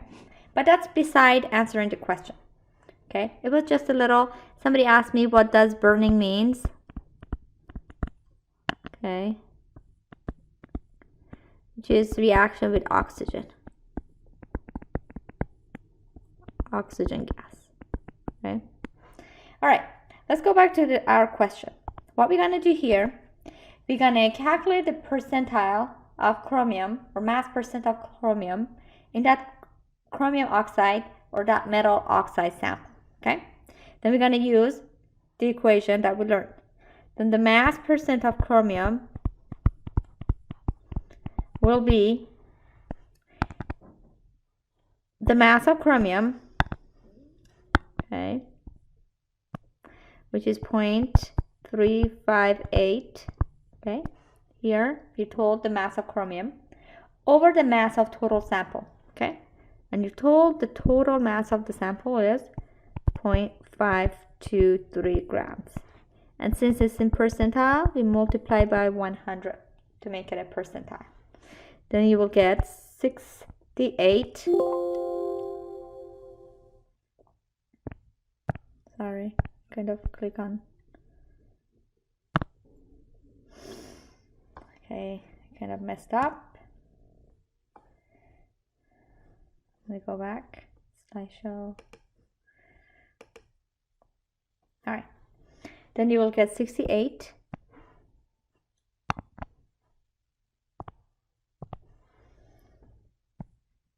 .45124%.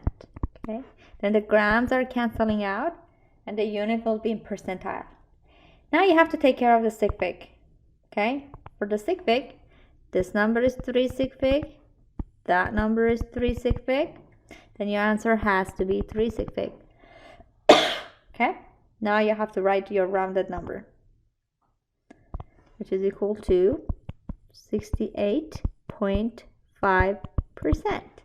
Because the number coming immediately after the dotted line, it's 5. That's why you round off 4 by 1, which will be 68.5%. This will be the mass percentage of chromium in that metal oxide sample. Now you're going to do the same thing. But here, as you could see in this particular question, you were not told what is the mass of chlorine, what is the mass of the sample. Then instead of using the mass, we will use molar mass, okay? Or the molecular weight.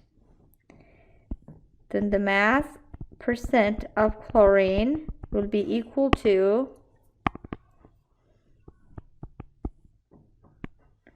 molecular weight of chlorine. Okay. Before I do that, what we're gonna do, this sample consists of 4 chlorine, right? If you look at this particular problem, then 1 mole of the sample is proportional to 2 carbon, 4 chlorine, and 2 fluorine. Okay. But what we are looking for is the chlorine. Okay. Then the mass percent of chlorine will be, we use the mole ratio. Okay.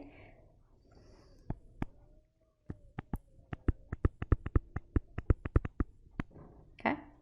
Now, instead of, as I said, the masses were not given. Instead, we use the molecular weight of these species. Okay, from the periodic table, the molecular weight of chlorine is 35.453. And the molar mass of this compound, it's 203.8302. Okay, times 100, since you want it to be in percentile. Okay, then if you do the calculation, you will get that number as 69.573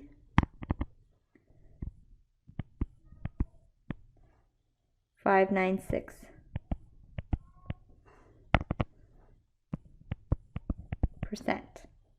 Now we take care of the sig fig. Okay, this number is 345 sig fig. That number is 34567 sig fig. Between 5 and 7, we will go with 5. Percentile is just a number. It's just like kind of a conversion. Okay, that's insignificant. That's why this is insignificant. You do not count it as part of the sig fig. Then your number is going to be 5 sig fig. And therefore, you write a rounded number. It should be 69.574%. This will be the mass percent of chlorine in this compound. Now let's do another problem. Here, it's very similar to example 2 that we just did. We want to find out the mass percentage of oxygen in this compound. Then we're going to do the exact same thing. And in order to do the calculation, as you could see here, for the number of oxygen, we have 7 and 2, which is 14, and 1 comes from here. That's why we have 15 oxygen.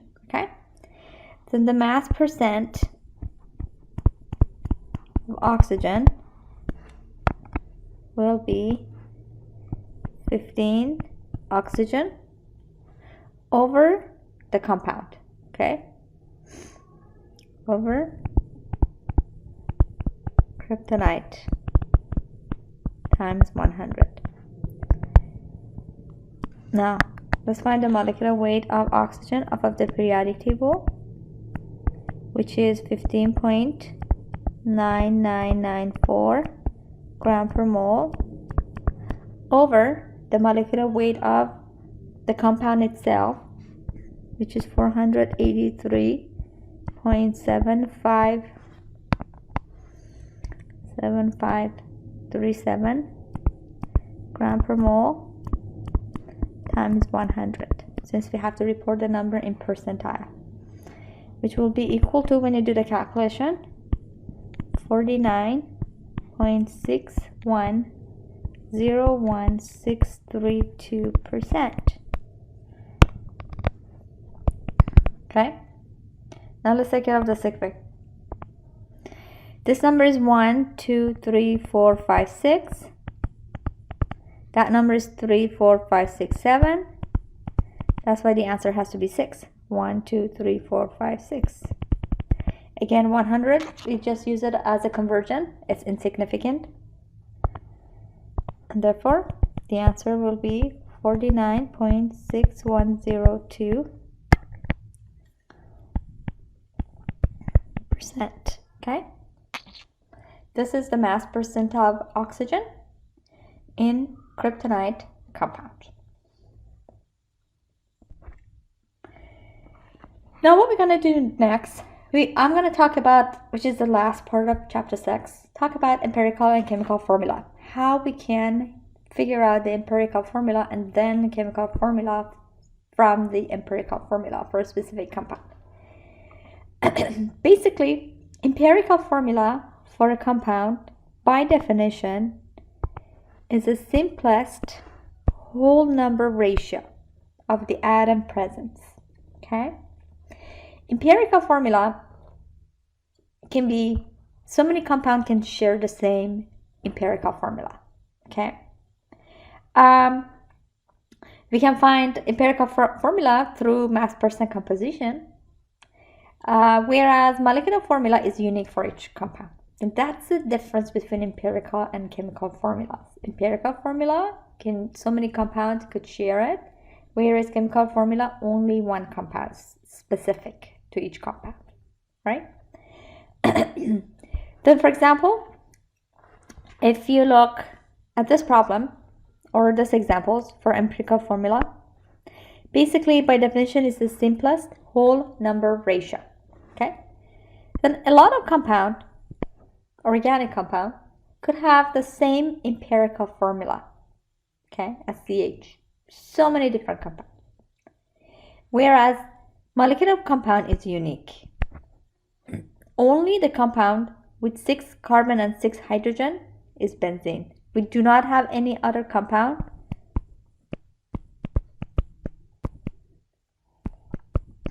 okay. This is benzene.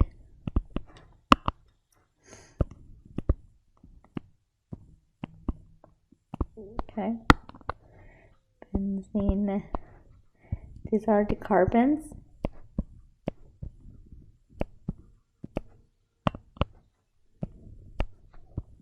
Okay, these are the hydrogens.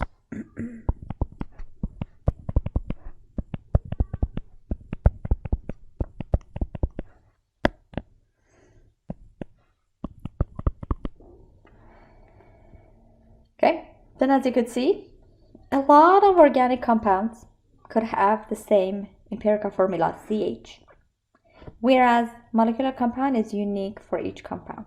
Okay, to calculate empirical formula, to calculate molecular formulas from empirical formulas, you have to multiply empirical formula by an integer. It has to be a whole number. Okay, then since for this particular compound the empirical formula is CH, when you multiply it by integer, which will be 6,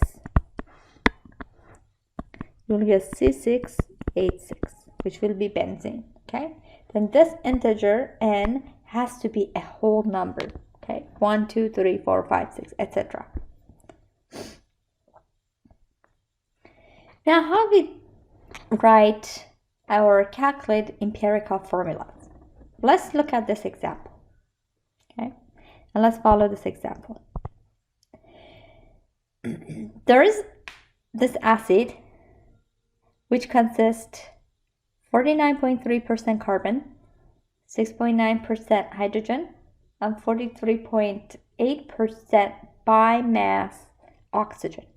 Okay, what you want to do here is to find the empirical formula of this acid. Now let's go over the steps one at a time. Okay, the first step to calculate the empirical formula is to convert percentile, okay, to the mass. Okay, then what do? We divide each of these percentiles by 100. Okay, then for carbon,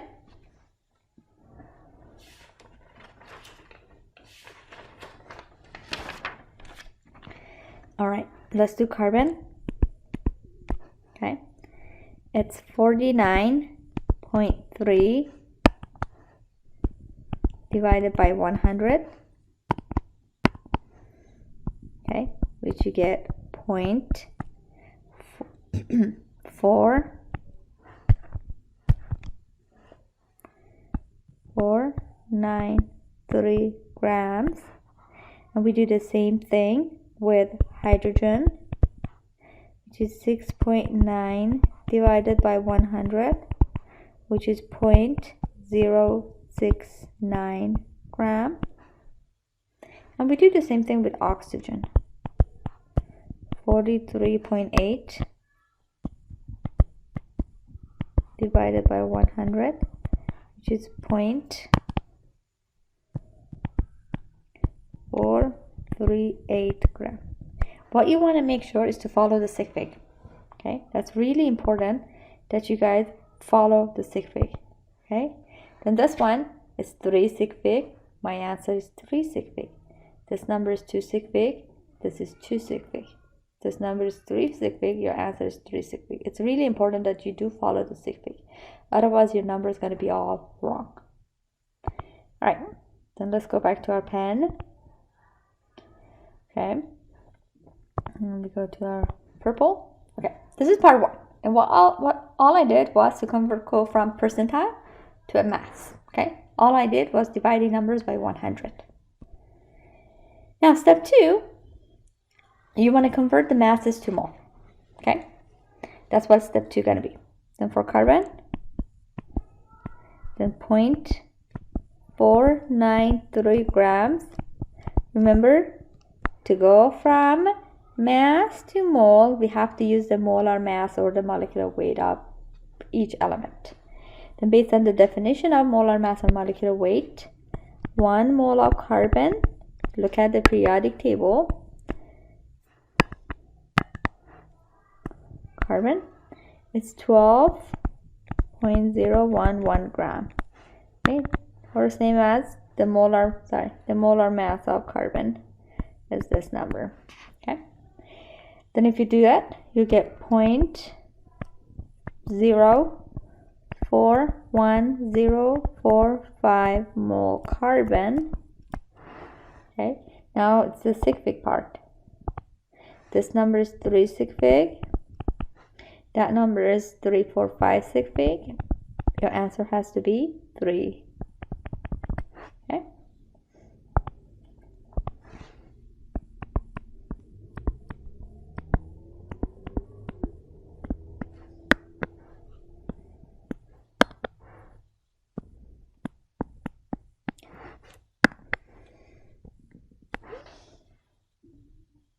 All right. This will be the moles of carbon. Now let's do the same thing with hydrogen and oxygen. Let's find the moles of hydrogen, okay, which we convert the mass of hydrogen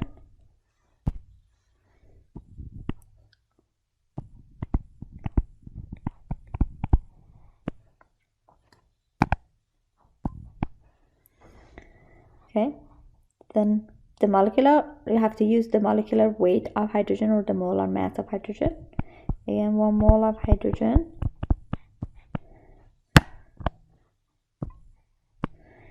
is 1.0079 gram. Then as you could see, the way that I set up my equations, what I could do, I could cancel the masses. Okay, and I will end up with the moles of hydrogen.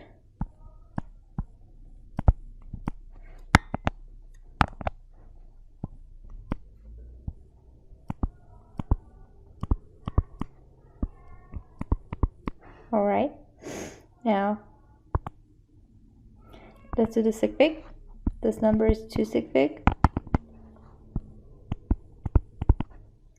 This number is 3, 4, 5.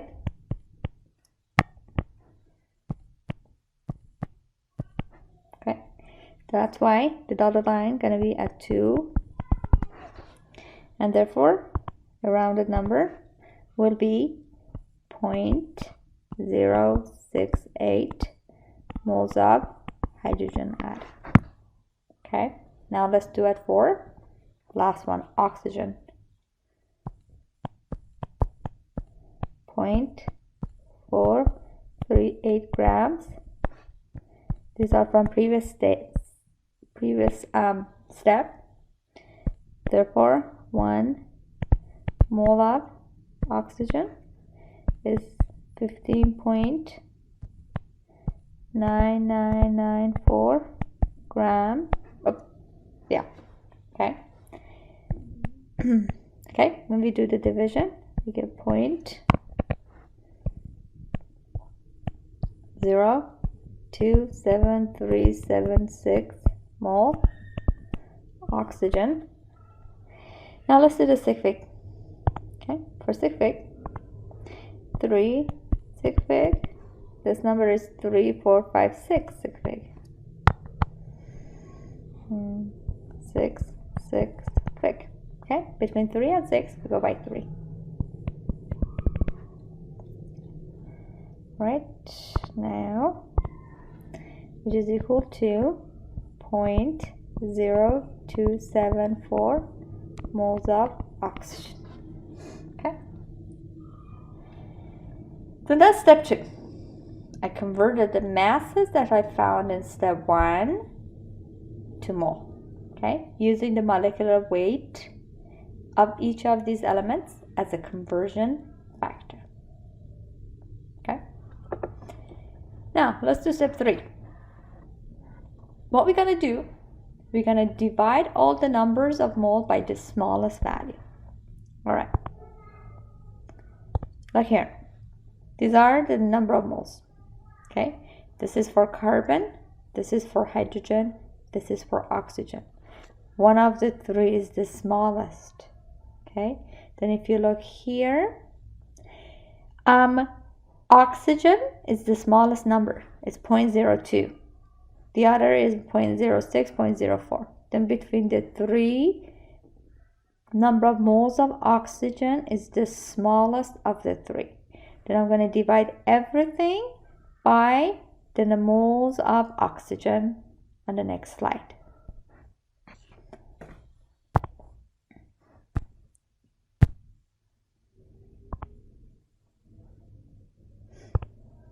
Pen that. Let's go to the next slide. Okay, then for carbon, what I'm going to do, I'm going to divide the moles of carbon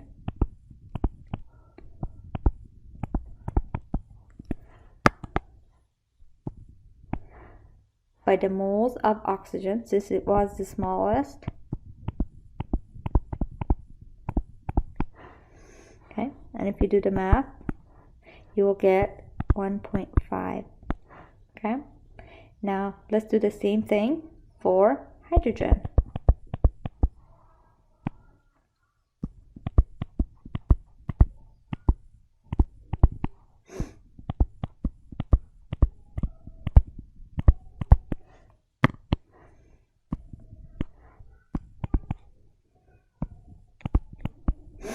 And we're going to do the same thing for oxygen. Okay, which is 0.0274 mole divided by 0.0274 mole, which is 1. Okay? So what I did from the previous slide, we divide the number of moles by the least. Then as you can see, this is the smallest of the 3. Okay?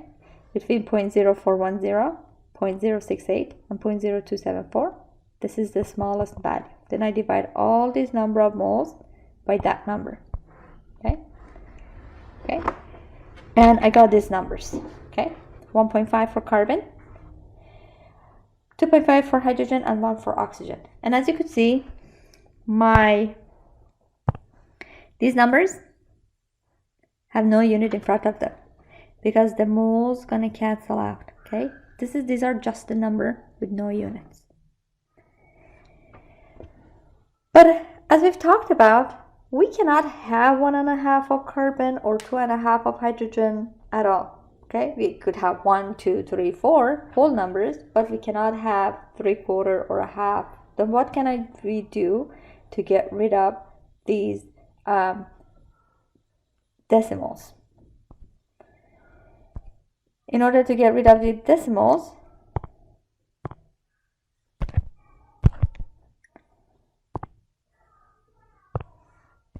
okay, we're gonna multiply it by the small whole number ratio to get a whole number. Okay, then basically what you want to do, you want to start from number 1. Then if you multiply each of these numbers by 1, do you get a whole number? No, it wouldn't do anything. It will be the same. Then we're going to start with number 1. Then we go to number 2. If you multiply these numbers by number 2, do you get a whole number? Yeah. Okay. Then what we're going to do here, we're going to do all these numbers by 2.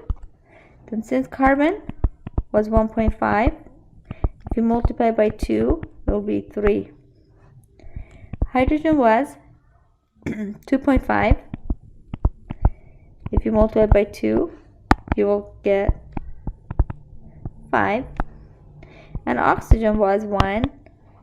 Then if you plan on multiplying to make those ratios a whole number, you have to do it for all of them, even the ones that they do not need it. You still have to do it. Okay, whatever you do to 1, you have to do it to exactly the same one. Okay. Then, for example, if you would have multiplied all these numbers by 2, still one of them would not have become a whole number. You have to find another multiplier. But once you multiply it, again, you have to multiply everything, not just 1. Okay? Then you always start from number 1 and then go to 2, go to 3, 4, 5, 6, and etc. Right. Then if I multiplied, then what happened was that when I multiplied each of these ratio by 2, I got a whole number for all 3. Once you get the whole number, what you're going to do, you're going to write these numbers as a subscript. What that means, okay, it will be C3 H5 5 and O2. Okay, this will be the empirical formula for this acid. Consists of 49.3% carbon, 6.9% hydrogen, and 43.8% oxygen. Okay? All right. Let's do a problem. What we're going to do, you're going to find the empirical formula of a metal oxide that consists of titanium and oxygen. Okay? What you do know, you know the mass of titanium. Okay, you know the mass of titanium. Let's choose a different color. Here, you know the mass of titanium is 3.24 grams. You also know the mass of metal oxide, which is your compound. For your compound, which you know the mass you told is 5.40, okay, which is the mass of titanium plus oxygen. Okay. Then to do the math, you need to know the mass of oxygen, okay, because you need to find the ratio of oxygen and titanium in order to find the empirical formula.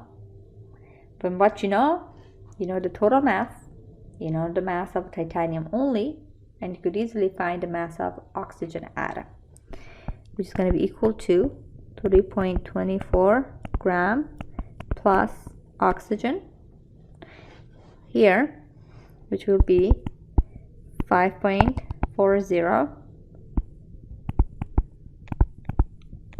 minus 3.24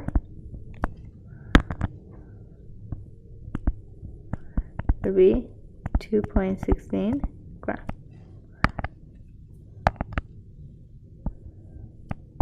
Okay, this is the mass of oxygen. Now that you do know the mass of oxygen, you do know the mass of titanium, what you want to do, step 1, okay? We've already done step 1 because it was not given in percentile. It was given in mass, in grams. Then we don't need to do part 1, step 1. What we're going to do is step 2. We're going to convert the masses to mole, okay? Let's write it for titanium.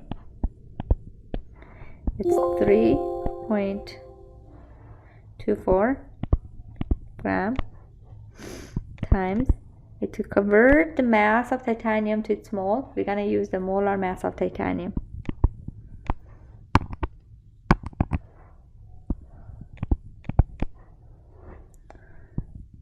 (47.88 gram). This is from your periodic table, okay, which is equal to 0.0676692 the moles of titanium. Now I'm going to do the same thing with oxygen. Oh, sorry, I forgot to take care of the sig fig. Then for the sake of sig fig, this number is 3 sig fig. That number is 4 sig fig. Between 3 and 4, we choose 3. Okay. Now we do the same thing for titanium. Okay. What I'm going to use the mass of oxygen converted to the moles of oxygen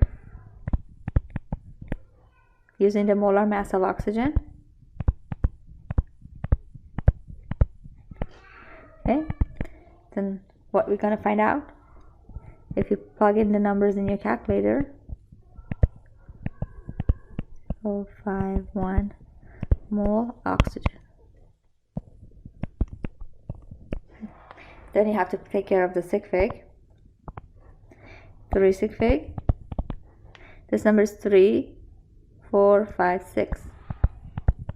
Between 3 and 6, we choose 3. Okay, that's step 2. Then we converted the mass to number of moles. Okay. Step 3 is to divide it by the smallest number of moles.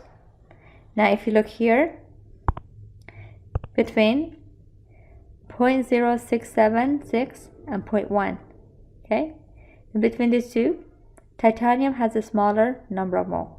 Okay, 0.06 is much more smaller than 0.1.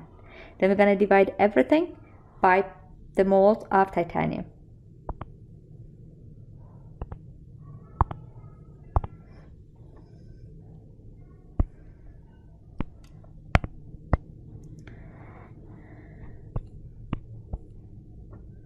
Okay, 0.06766692, and same thing over there.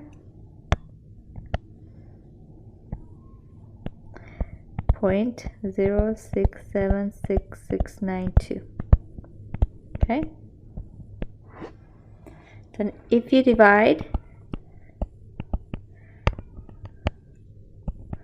the division, for titanium you get 1, for oxygen you get 2. Okay. If you recall the previous example that I did, I used a rounded number. Here I use a unrounded number. It doesn't matter. As long as you got your stick pick right, we're fine. Okay. So this number is 1. This number is 2. Okay. By just division. So that's step 3. Step 4, we skip it because these are whole numbers. It's not decimals. It's whole number. We're fine. Now we do last step, which we're gonna write these numbers as a subscript. Okay. And since we never write 1, take that up. And this will be the empirical formula for the compound consists of titanium and oxygen. Okay. You could also use your mass percent composition formula to do this conversion. It's a little bit more work, but it's up to you, whichever choice that you choose. As long as you get the correct answer, it's fine. You get all the credit that you get.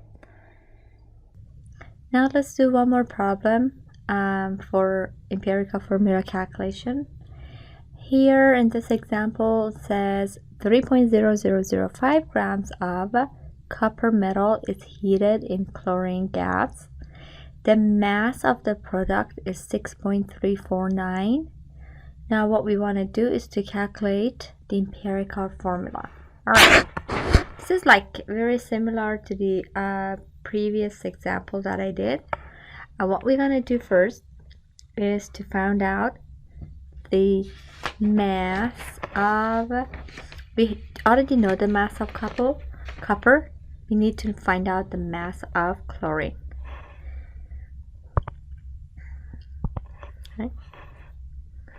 Right. The mass of copper is 3.0005 grams. Okay. Let me redo that one. Didn't do a good job. All right. And the mass of compound, which is the combination of copper and chlorine, is 6.349 grams. Then, in order to find the mass of chlorine, this is for 0.5 gram. This is the mass of copper plus chlorine, which gives that combined mass. Now to find the mass of chlorine, we subtract 6.349 grams, which is the total mass, minus the mass of copper. Okay. Then when you subtract these two numbers, you get 3.34885. Okay. We have to do one more step here. Because we are subtracting, we have to do the sig bit. Okay, since we are subtracting, we go by decimal rule. This number is 3 decimal. Remember, all numbers after the decimal sign, 0 or non-zero, will be counted. And this number is 4 decimal. Okay, then between 3 and 4, we choose 3. Here's our dotted line. And the rounded number will be 3.349 grams, okay, which will be the mass of chlorine. Now that we have the mass of copper, we have the mass of chlorine, we could easily find the empirical formula. Then the first thing that we're going to do is to convert the mass of copper to the moles of copper.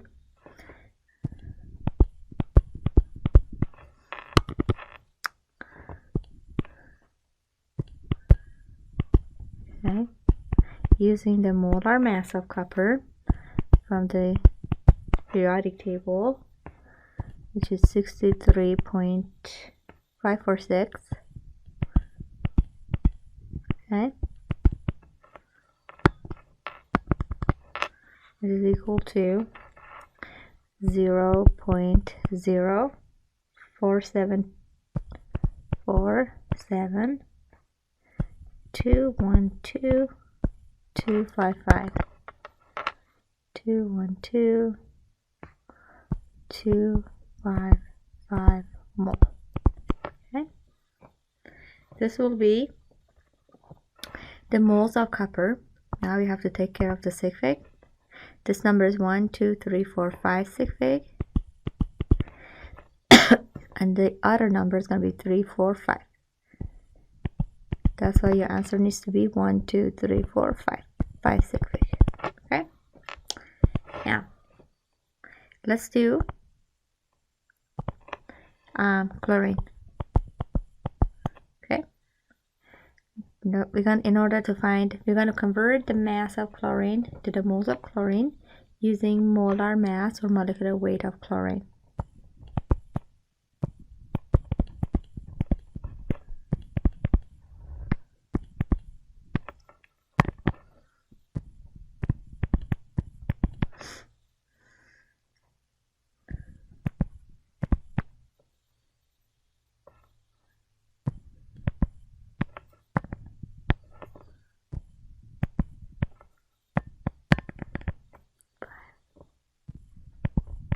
Okay.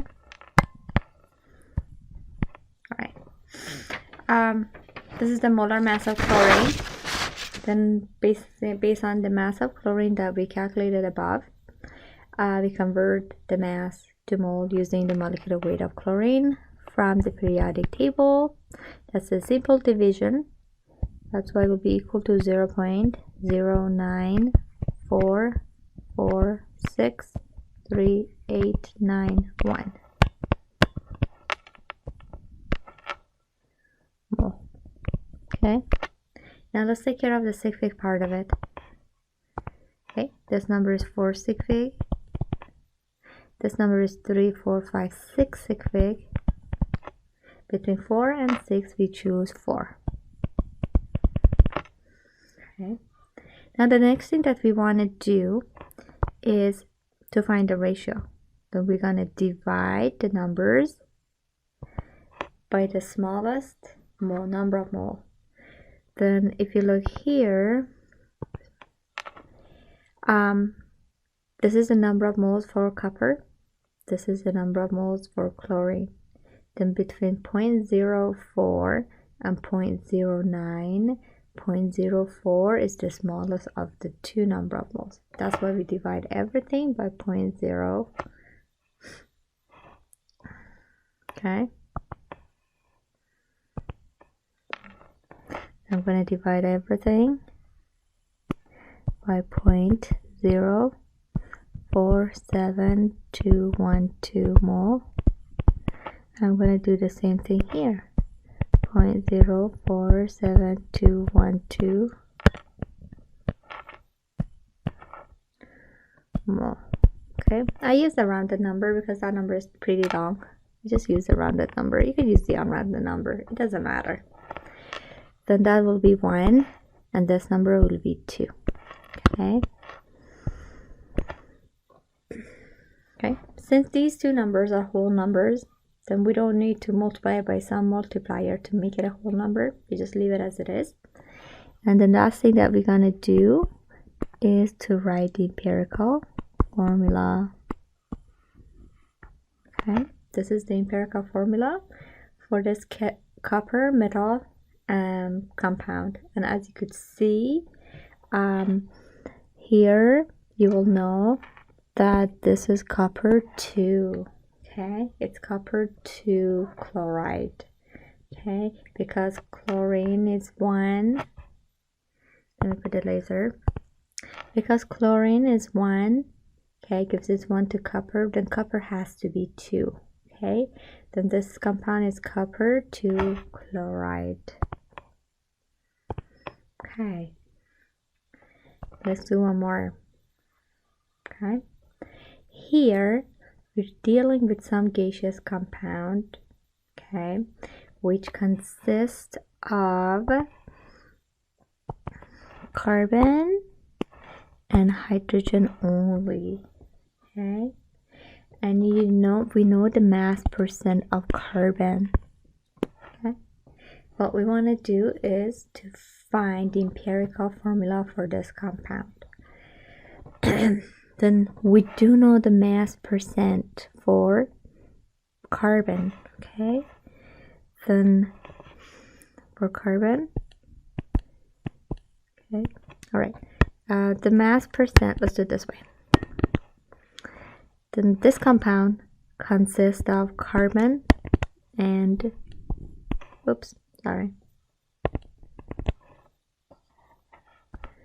this compound consists of carbon and hydrogen only. Okay, then the percentile of carbon and hydrogen should add up to 100%, right? Since we don't have any other elements in this compound, it's only carbon and hydrogen. Then what we want to do, we want to find the mass percent of hydrogen. You do know the mass percent of carbon, and the sum of it has to be 100%. That's why the mass percent of hydrogen will be 100% minus 83.65%, which will be, let me put the percentiles here, 16.35%. Okay, this is the mass percent of hydrogen. Then this compound consists of 83.65% carbon by mass and 16.35% hydrogen by mass. Basically, when you add up these two numbers, it should add to 100%. And why I could do that? Because I was told this compound consists of carbon and hydrogen only. All right, then the first step is to convert the percentile to a mass number. Okay. All right, then what we're going to do for carbon, it will be 83.65 divided by 100, which is going to be 83.65 grams. Okay.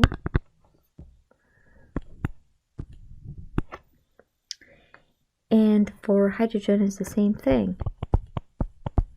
Okay, 16.35 divided by 100, which will be, all right, let me finish this and I go back and I fix the one up there. This one, this number 83.65 by 100, it's not this number. Okay, it's 0.8365 grams. Okay, all right, then what I did, I divided each of these numbers, the mass percentiles for carbon and hydrogen, by 100, and now instead of percentile, I have the mass. Now, just like previous examples, what I'm going to do, I'm going to convert the mass of carbon to moles of carbon using the molar mass of carbon, okay, from the periodic table.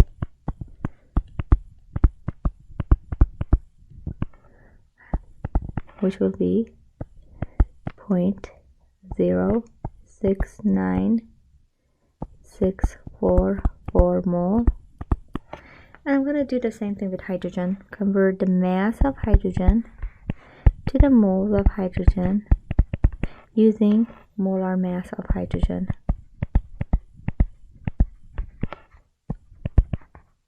At 0.162218 mole. All right, and then we have to take care of the sig fig. This number is for sig fig.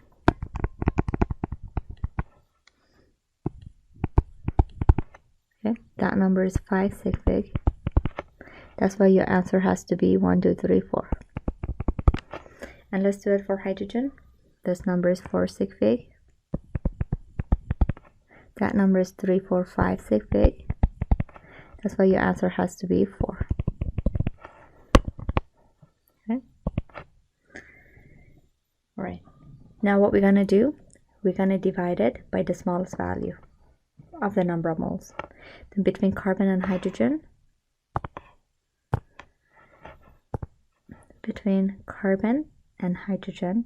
carbon has the smallest number of mole. Why? Because 0.06 is a lot smaller than 0.16. Okay, that's why we're going to divide each of these numbers by this number. Okay, let's do that.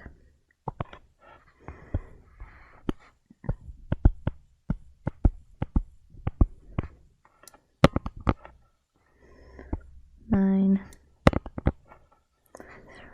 69644 mole. Okay, which is going to be 1. And for this one,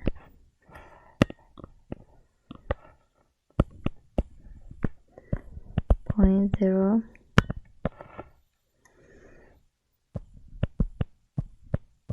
69644 mole. As I said, you could use a rounded number, you could use the unrounded number, it doesn't matter. Okay, it's just going to be 2.3. Now look here. As you could see here, the value for carbon is 1, but for hydrogen it's not, it's 2.3. We have to make it a whole number because it cannot have decimals. Okay, then if I multiply hydrogen by 1, it will not make a difference. You still have 2.3. What about 2? If I multiply by 2, it will be 4.6. Then still it's not going to be a good number. What about 3? Let's multiply by 3. Okay, I'm going to multiply this number by 3. You get 6.9. And if you round up 6.9, which you could do that, you get 7. That will work. Okay, then remember, if you multiply 1 by a coefficient, you have to multiply everything by that multiplier factor or coefficient. Okay, then I did carbon 2. Okay, then what's going to happen? The empirical formula for this compound is going to be C3H7. Okay, then if it was 6.9, you could always round up 6.9 to 7. Okay, or if it was like 3.99, it's fine, you could round it up to 4. Okay, even though if when you divided the numbers you got 2.9, just round it up to 3, it will be fine. Okay, now the next one, what we're gonna do, we're gonna talk about calculating molecular formulas. Then so far we talked about empirical formulas, okay, which is a simple ratio of those elements consisting in that compound. Usually there is a lot of compounds share the same empirical formulas, whereas for molecular formula is unique for each compound. We could convert empirical formula to molecular formula by multiplying the empirical formula by an integer, which I call it n. Okay, and that number should be a whole number. It cannot have any decimal on it.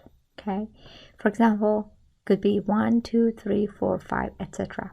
If it would have been 1.5, what you're gonna do, if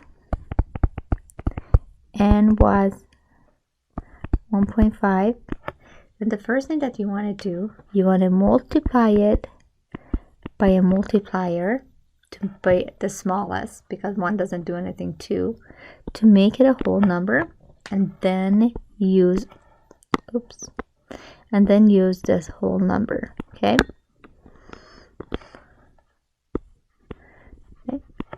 you will be using this whole number, right? Then to find the n, you basically, just like this formula, which is here, you divide the molar mass by the empirical formula molar mass. Okay, the molar mass of the molecular formula, it will always be given to you, and the empirical formula molar mass, you could calculate it if you have the empirical formula, and once you divide one by the other, you could find n, which is the whole number. It has to be a whole number multiplier. If not, just use those multipliers to make it a whole number. Let's do this example. If you recall this example, this is the same example that I did when I started teaching empirical formulas. Let me go backward. Okay, then when I started teaching empirical formulas, this is the example that I used. Okay, then I'm not going to do the calculations. I'm going to use the empirical formula that I calculated here in that problem. Okay, it's exactly the same. Okay, it's the same question.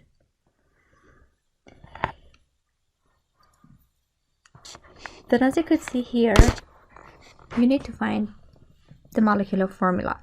Okay, in order to find the molecular formula, what do you have to do? You have to find n, which you have to divide the molar mass by empirical formula molar mass. That molar mass is given to us. Okay, let me get the laser. This molar mass is already given to us as the question. Okay, you were told. Okay, in the empirical formula molar mass, you could calculate it. Then let's do the calculations. Okay, then based on that problem that I did, the empirical formula, let me choose a color. The empirical formula is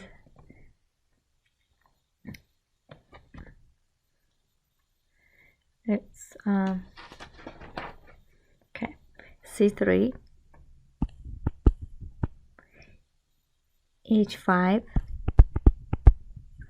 O2. Okay, that's the empirical formula from example from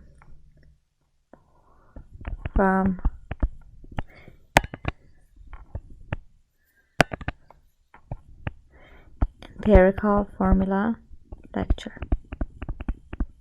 Okay, that way I don't have to do it. If you did not have to, if it was not, this was not the same problem as that one, what you had to do first was to find the empirical formula. But since I've already found it, I'm not going to redo it again. Okay, then what I'm going to do, I'm going to find n. Okay, what would n is? N will be, let me write it down here, maybe it's better. N is the molar mass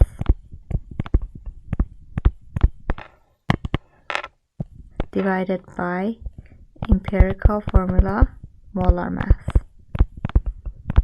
Okay, all right, the molar mass of the compound is given. Okay, 146 grams per mole. What we need to find out is the empirical formula molar mass. You have the empirical formula. All you have to do is to find its molar mass. Okay,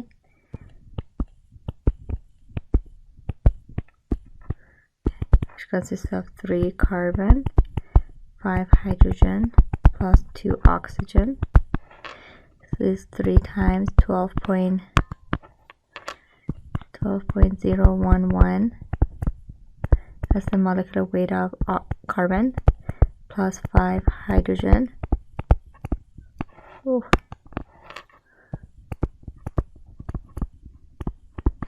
Plus 2 oxygens,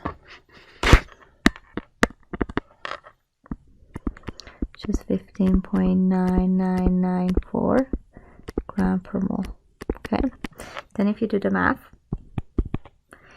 the molecular formula, the molecular weight for this empirical formula will be 73.0706 gram per mole.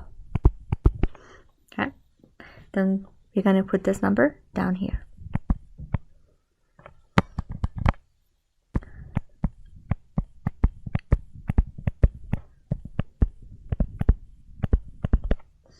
Okay, and when I divide these two numbers,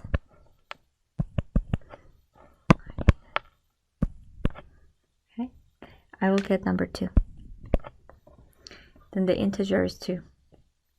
Then to find the empirical molecular formula, you want to multiply that integer by empirical formula. Okay, that's why the molecular formula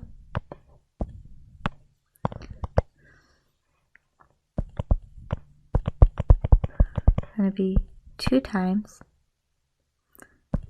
C3H5O2, which will be C6H10O4. Okay, this is the molecular formula for this acid. Okay, then its empirical formula is C3H5O2, whereas its molecular formula is C6H10O4. As I told you guys, if that integer was not a whole number, you have to multiply it by some multiplying factor to make it a whole number. But since it's already a whole number, I don't have to do anything to it. Okay, let's do another problem. What we're going to do here, you're told to find the molecular formula for fructose, it's a sugar in fruit, from its empirical formula. Okay, then the empirical formula is given to us. Okay, its molar mass is given to us. Then what we're gonna do, find N, and then once we find N, we're gonna multiply it by empirical formula to find the molecular formula. All right, then let's do that. Okay, right, then to find N, what I have to do, I have to divide the molar mass of the compound by the molar mass empirical formula, molar mass.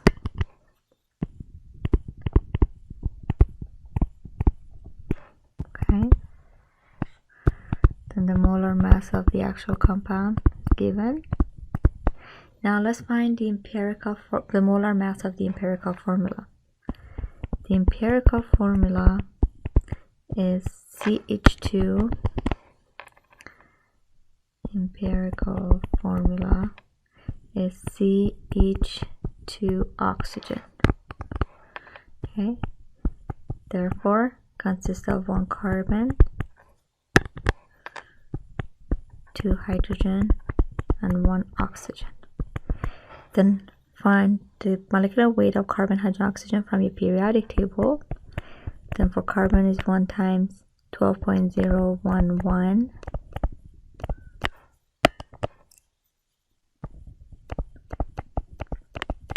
For hydrogen is 1.0079.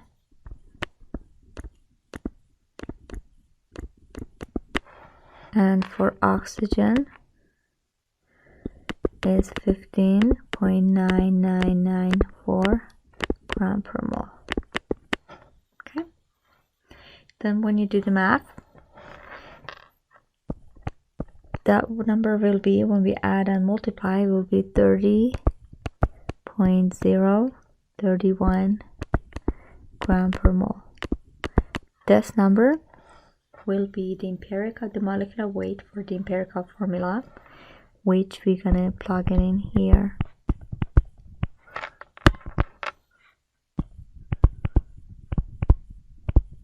Okay, Now when I divide 180.2 by 30.031, I will get 6. Okay, that's your N. Now the molecular formula will be 6 times empirical formula,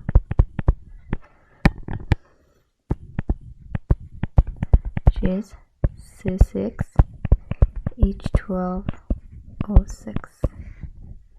Okay, that's the answer.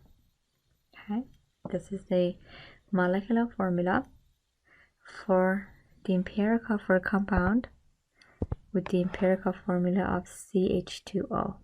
Okay, then again, if this N was not a whole number, you have to make it a whole number by multiplying by the smallest integer. Okay, if it was a whole number, leave it as it is. If it was not, you need to multiply it by some multiplying factor.